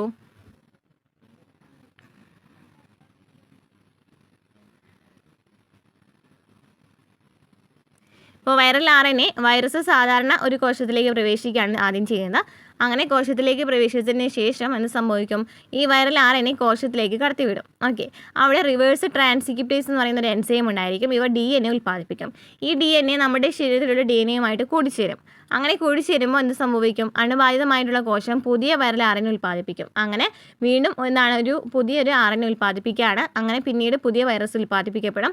അങ്ങനെ മറ്റു പുതിയ വൈറസുകളൊക്കെ മറ്റു കോശങ്ങളിലേക്ക് പ്രവേശിക്കുന്നു. ഇങ്ങനെയാണ് ഈ വൈറസ് പകരുന്നത്. അതായത് ആദ്യം തന്നെ എന്താണ് ചെയ്യുന്നത്? ഈ വൈറസ് ഒരു കോശത്തിലേക്ക് പ്രവേശിച്ചു. അവിടെ റിവേഴ്സ്, അതായത് വൈറൽ RNA ആണ് ഈ കോശത്തിലേക്ക് ഇത് കടത്തിവിടുന്നത്. അങ്ങനെ റിവേഴ്സ് ട്രാൻസ്ക്രിപ്റ്റേസ് എന്ന് പറയുന്ന ഒരു എൻസൈം ഉണ്ട്. ഈ എൻസൈം DNA ആക്കി മാറ്റും. DNA അപ്പോൾ ഇവിടെ 2 DNA ആയില്ലേ. ഒന്നെന്ന് പറയുന്നത് ഈ വൈറൽ DNA ഉണ്ട്, അതല്ലാതെ തന്നെ നമ്മുടെ ശരീരത്തിൽ ഒരു DNA ഉണ്ട്. അപ്പോൾ രണ്ടും കൂടി ചേരും. അങ്ങനെ വീണ്ടും അവിടെ വൈറൽ DNA കുറേ രൂപപ്പെടുകയാണ് ചെയ്യുന്നത്. അങ്ങനെ മറ്റു കോശങ്ങളിലേക്ക് ഇത് പ്രവേശിക്കുകയാണ് ചെയ്യുന്നത്. അങ്ങനെയാണ് ഈ രോഗം ഉണ്ടാകുന്നത്. ഓക്കെ, ഇനി ഇതിൻ്റെ ഇത് പരിശോധിക്കുന്ന ടെസ്റ്റാണ് എൻസൈം ലിങ്ക്ഡ് ഇമ്മ്യൂണോ സോർബൻ അസ്ലേ, അതായത് എലിസ എന്ന് പറയുന്ന ടെസ്റ്റാണ് എയ്ഡ്സ് രോഗം നിർണ്ണയിക്കുന്നതെന്ന് പഠിച്ചു വെച്ചിരിക്കാം. ഇനി എയ്ഡ്സിനെ പ്രതിരോധിക്കുന്നതിനായിട്ട് ജസ്റ്റ് നമുക്ക് അറിയാവുന്ന കാര്യങ്ങൾ തന്നെയാണ് അല്ലേ. എന്തൊക്കെയാണ്? ഒന്നെന്ന് വെച്ചാൽ നമ്മൾ രോഗാണു വിമുക്തമാക്കണം, സൂചികളൊക്കെ അല്ലേ. അതുപോലെ തന്നെ രക്തനിവേശനത്തിലൂടെ രക്തസ്വീകർത്താവിലേക്കും അമ്മയുടെ നവജാത ശിശുവിലേക്കും അണുബാധ പകരുന്നത് തീർച്ചയായും ശ്രദ്ധക്കുറവ് കൊണ്ട് തന്നെയാണ്. ദേശീയ എയ്ഡ്സ് നിയന്ത്രണ സംഘടന അതിനെക്കുറിച്ച് ബോധവൽക്കരിക്കുന്നതിനായിട്ട് ക്ലാസ്സുകളൊക്കെ നൽകുന്നുണ്ട് എന്നൊക്കെ പറയുന്നുണ്ട്. അപ്പോൾ ഇത്രയാണ് നമുക്ക് എയ്ഡ്സിനെ കുറിച്ച് പഠിക്കാനായിട്ടുള്ളത്. ഇനി നെക്സ്റ്റ് ക്യാൻസറിനെ കുറിച്ചിട്ടാണ്. അപ്പോൾ ക്യാൻസറൊക്കെ ഇപ്പോൾ നമ്മുടെ സമൂഹത്തിൽ കൂടുതലായിട്ട് കണ്ടുവരുന്ന രോഗമാണ് ക്യാൻസർ എന്ന് പറയുന്നത് അല്ലേ. ഇപ്പോൾ പഠിച്ചു വെച്ചിരിക്കുക. മനുഷ്യനെ ബാധിക്കുന്ന മാരകമായ രോഗങ്ങളിൽ ഒന്നാണ് അർബുദം. ലോകമെമ്പാടുമുള്ള മരണത്തിൻ്റെ പ്രധാനപ്പെട്ട കാരണം എന്ന് പറയുന്നത് ഇപ്പം എന്നത് തന്നെയാണ്? ക്യാൻസർ തന്നെയാണ്.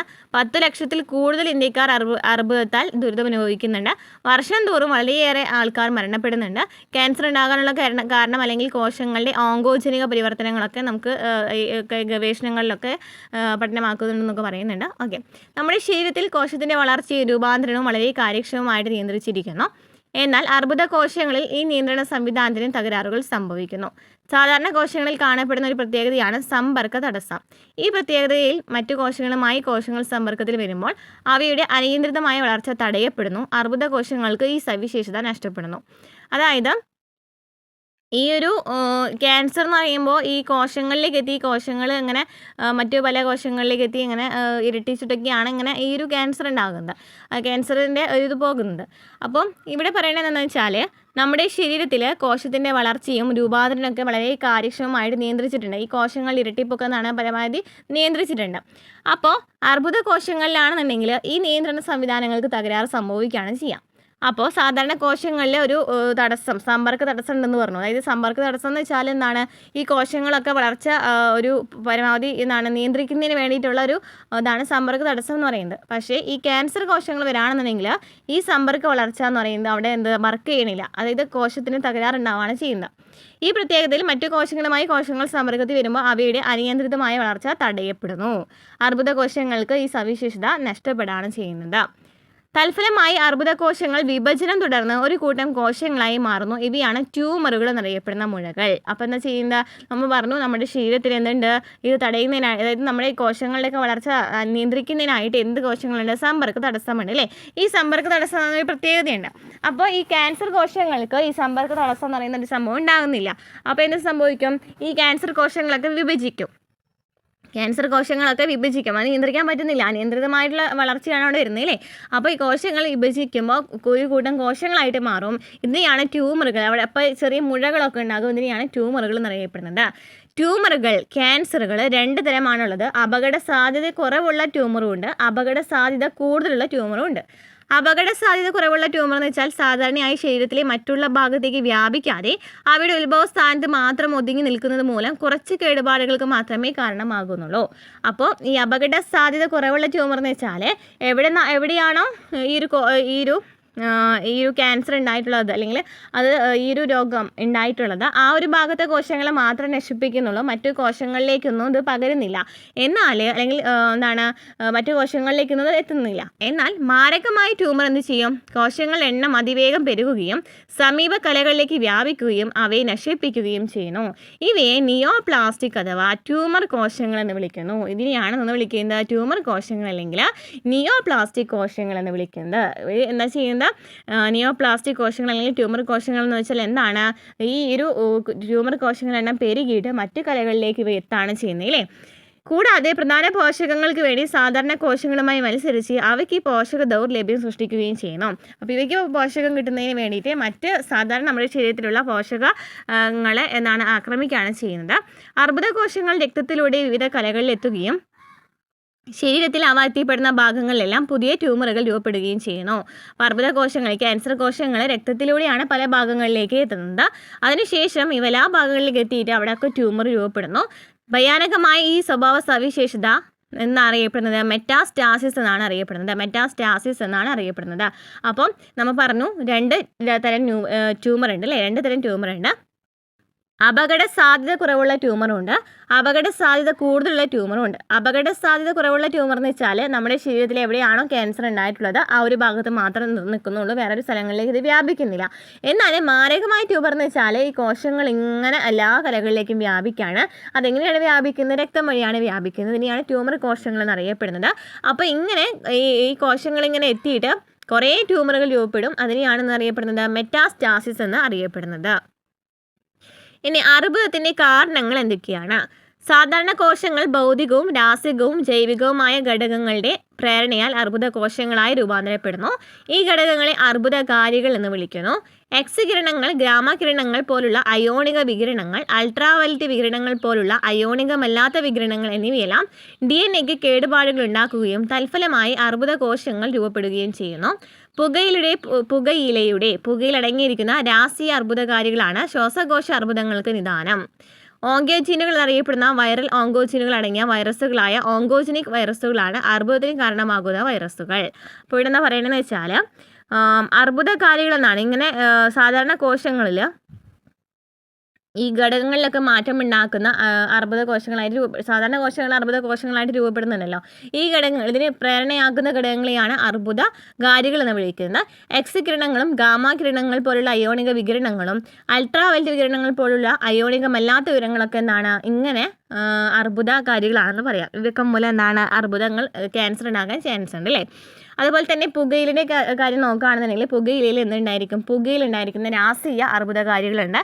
ഇവയൊക്കെ എന്താണ് വൈറൽ ഇതെന്ന് പറയുന്നത് എന്താണ് ശ്വാസകോശ ക്യാൻസറിന് അല്ലേ, ശ്വാസകോശ ക്യാൻസറിന് കാരണമാകുന്നുണ്ട്. പുകയിലടങ്ങിയിട്ടുള്ള ഈ രാസീയ അർബുദകാരികൾ ശ്വാസകോശ ക്യാൻസർ ഉണ്ടാക്കുന്നതിന് കാരണമാകുന്നുണ്ട്. അതുപോലെ തന്നെ വൈറൽ ആങ്കോജിനുകൾ അടങ്ങിയ വൈറസുകളായ ഓങ്കോജനിക് വൈറസുകളാണ് അർബുദത്തിന് കാരണമാകുന്ന വൈറസുകൾ. അപ്പോൾ ക്യാൻസറിന് കാരണമാകുന്ന വൈറസുകൾ ചോദിക്കുകയാണെങ്കിൽ വൈറൽ ഓങ്കോജീനുകൾ അടങ്ങിയിട്ടുള്ള വൈറസുകളാണ്.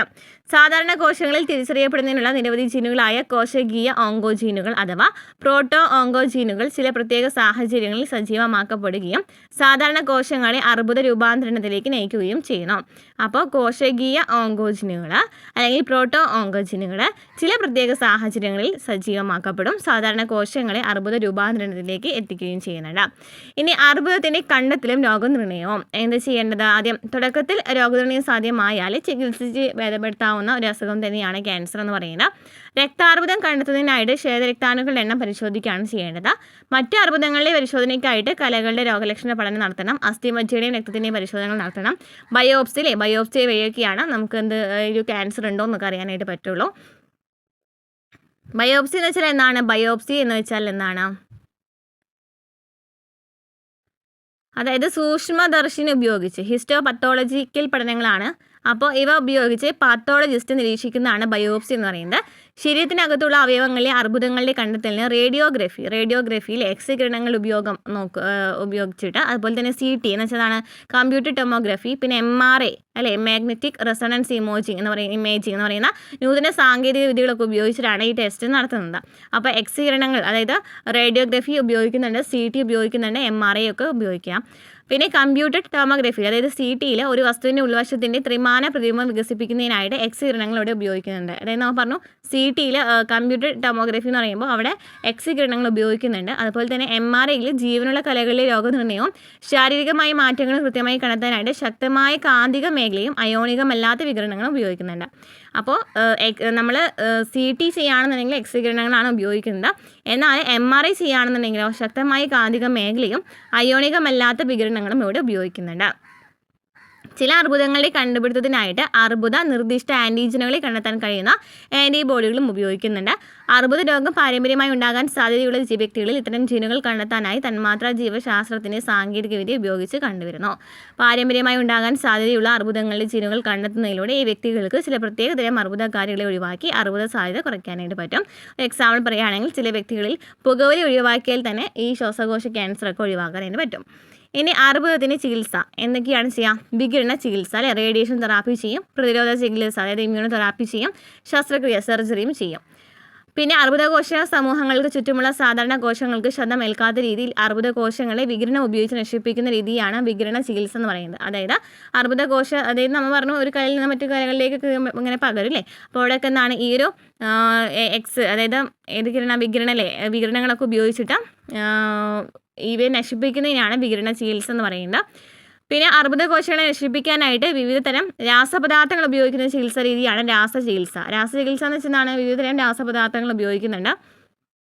ഇത് പലതും ഇവയിൽ പലതും എന്താണ് അർബുദ അധിഷ്ഠിതമാണ്. ഇത്തരം ചികിത്സാ രീതിയിൽ എന്തൊക്കെ സംഭവിക്കും?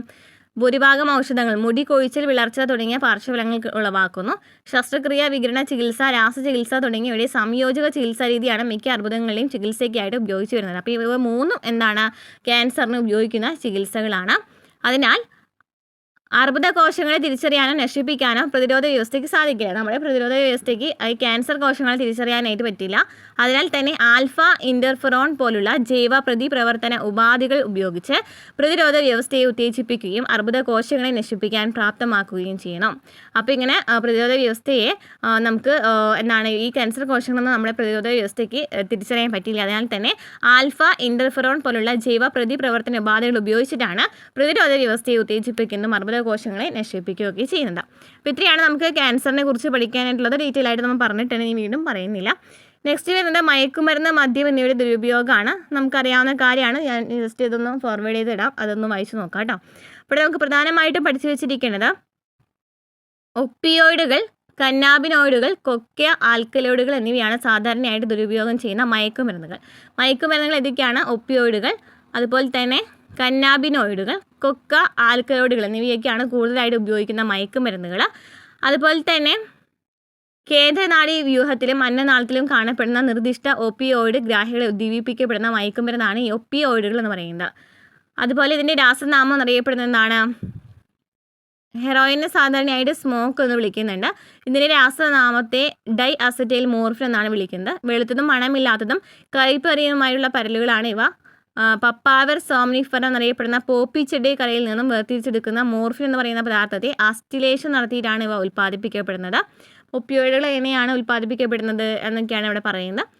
അപ്പോൾ ഇതെന്ന് പറയുന്നത് എന്താണ്? ഒരു അസറ്റൈൽ മോർഫിനാണ് അല്ലേ? അതിൻ്റെ പേരെന്ന് പറയുന്നത് രാസനാമം ചോദിക്കുകയാണെങ്കിൽ അസറ്റൈൽ മോർഫിനാണ്. വെളുത്തതും മണമില്ലാത്തതും കയ്പേറിയതുമായിട്ടുള്ള പരലുകളാണ് ഇവ. അതുപോലെ തന്നെ ഇവ എന്താണ്? ഒപ്പി എന്ന് പറയുന്നത് പോപ്പി ചെടിയുടെ കരയിൽ നിന്നാണ് ഇവ വേർതിരിച്ചെടുക്കുന്നത്. എന്നിട്ട് വേറെ പ്രോസസ്സിനൊക്കെ ഇവിടെ അസ്റ്റിലേഷൻ എന്ന് പറയുന്ന ഒരു പ്രോസസ്സൊക്കെ നടത്തുന്നുണ്ട്. കുത്തിവയ്പ്പിലൂടെയും മൂക്കിലൂടെയും നേരിട്ട് വലിച്ചിട്ടൊക്കെയാണ് ആൾക്കാർ എന്താണ് മയക്കുമരുന്ന് കുളിയിലേക്ക് എടുക്കുന്നത് അല്ലേ. ഇനി കന്നാബിനോയിഡുകൾ എന്ന് വെച്ചാൽ എന്താണ്? മസ്തിഷ്കത്തിലെ കന്നാബിനോയിഡ് ഗ്രാഹികളെ ഉത്തേജിപ്പിക്കുന്ന ഒരു കൂട്ടം രാസവസ്തുക്കളാണ് ഈ കന്നാബിനോയിഡുകൾ എന്ന് പറയുന്നത്. ഇത് എവിടെ നിന്നാണ് എടുക്കുന്നത്? പൂങ്കുലകളിൽ നിന്നാണ് ഈ കന്നാബിനോയിഡുകൾ ഉൽപ്പാദിപ്പിക്കുന്നത്. കന്നാബിസ് ചെടിയുടെ പൂക്കൾ, ഇലകൾ, റെസിൻ എന്നിവ വ്യത്യസ്ത രീതിയിൽ സംയോജിപ്പിച്ചിട്ടാണ് മരിജുവാന, ഹാഷിസ്, ചരസ്, കഞ്ചാവ് ഒക്കെ ഉൽപ്പാദിപ്പിക്കുന്നത്. മൂക്കിലൂടെയും മയിലൂടെയൊക്കെയാണ് എടുക്കുക. Next cocaine. കൊക്കെയിൻ എന്ന് വെച്ചാൽ തെക്കേ അമേരിക്കയിൽ കാണപ്പെടുന്ന എറിത്രോക്സൈലം കൊക്കോയിൽ നിന്നാണ് ഈ ഒരു കൊക്കെയിൻ ലഭിക്കുന്നത്. ഇത് നാഡീപ്രേഷകമായ ഡോപ്പമിൻ്റെ പ്രവാഹത്തിന് തടസ്സമുണ്ടാക്കുന്നു.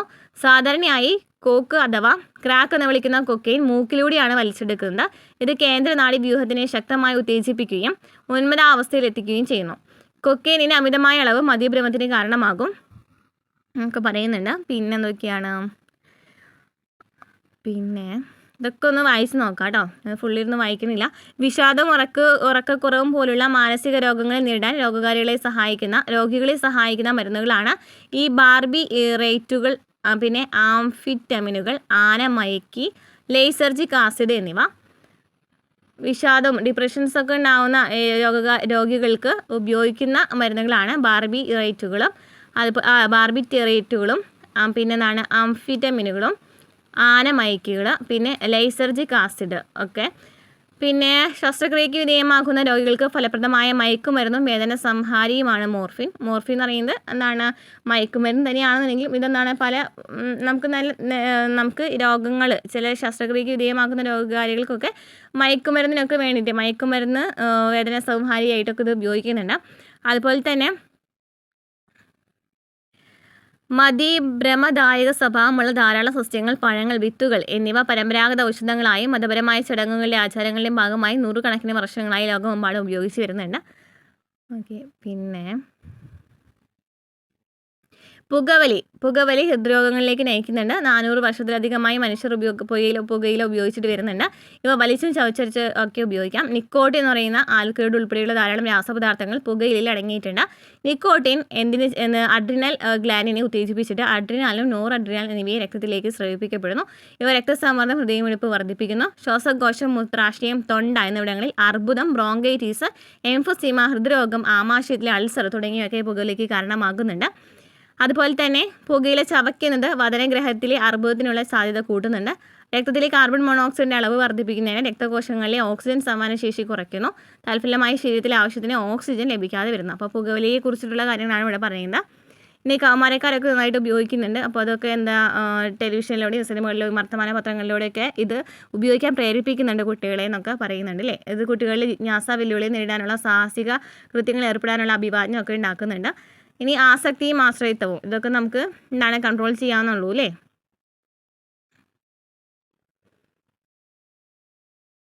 ഇതിൻ്റെ അനന്തരഫലങ്ങളെക്കുറിച്ചിട്ടൊക്കെ പറയുന്നുണ്ട്. അബോധാവസ്ഥ ഉണ്ടാകാം, ഹൃദയാഘാതം ഉണ്ടാകാം, മയക്കുമരുന്നിന് അമിത ഉപയോഗം, തടസ്സം, ശ്വാസതടസ്സം, ഹൃദയാഘാതമൊക്കെ ഉണ്ടാകാം. അതുപോലെ തന്നെ സ്കൂൾ കോളേജ് കുട്ടികളിൽ വ്യക്തിശുചിത്വമില്ലായ്മ, പിൻവലിയൽ, ഒറ്റപ്പെടൽ, വിഷാദം, ക്ഷീണം എന്നിവയൊക്കെ എന്താണ് ഇതൊക്കെ മൂലം ഇതൊക്കെ ഉപയോഗിക്കാൻ അതുപോലെ തന്നെ ഇതൊക്കെ എന്താണ് ലക്ഷണങ്ങളാണെന്ന് പറയുന്നത് കേട്ടോ.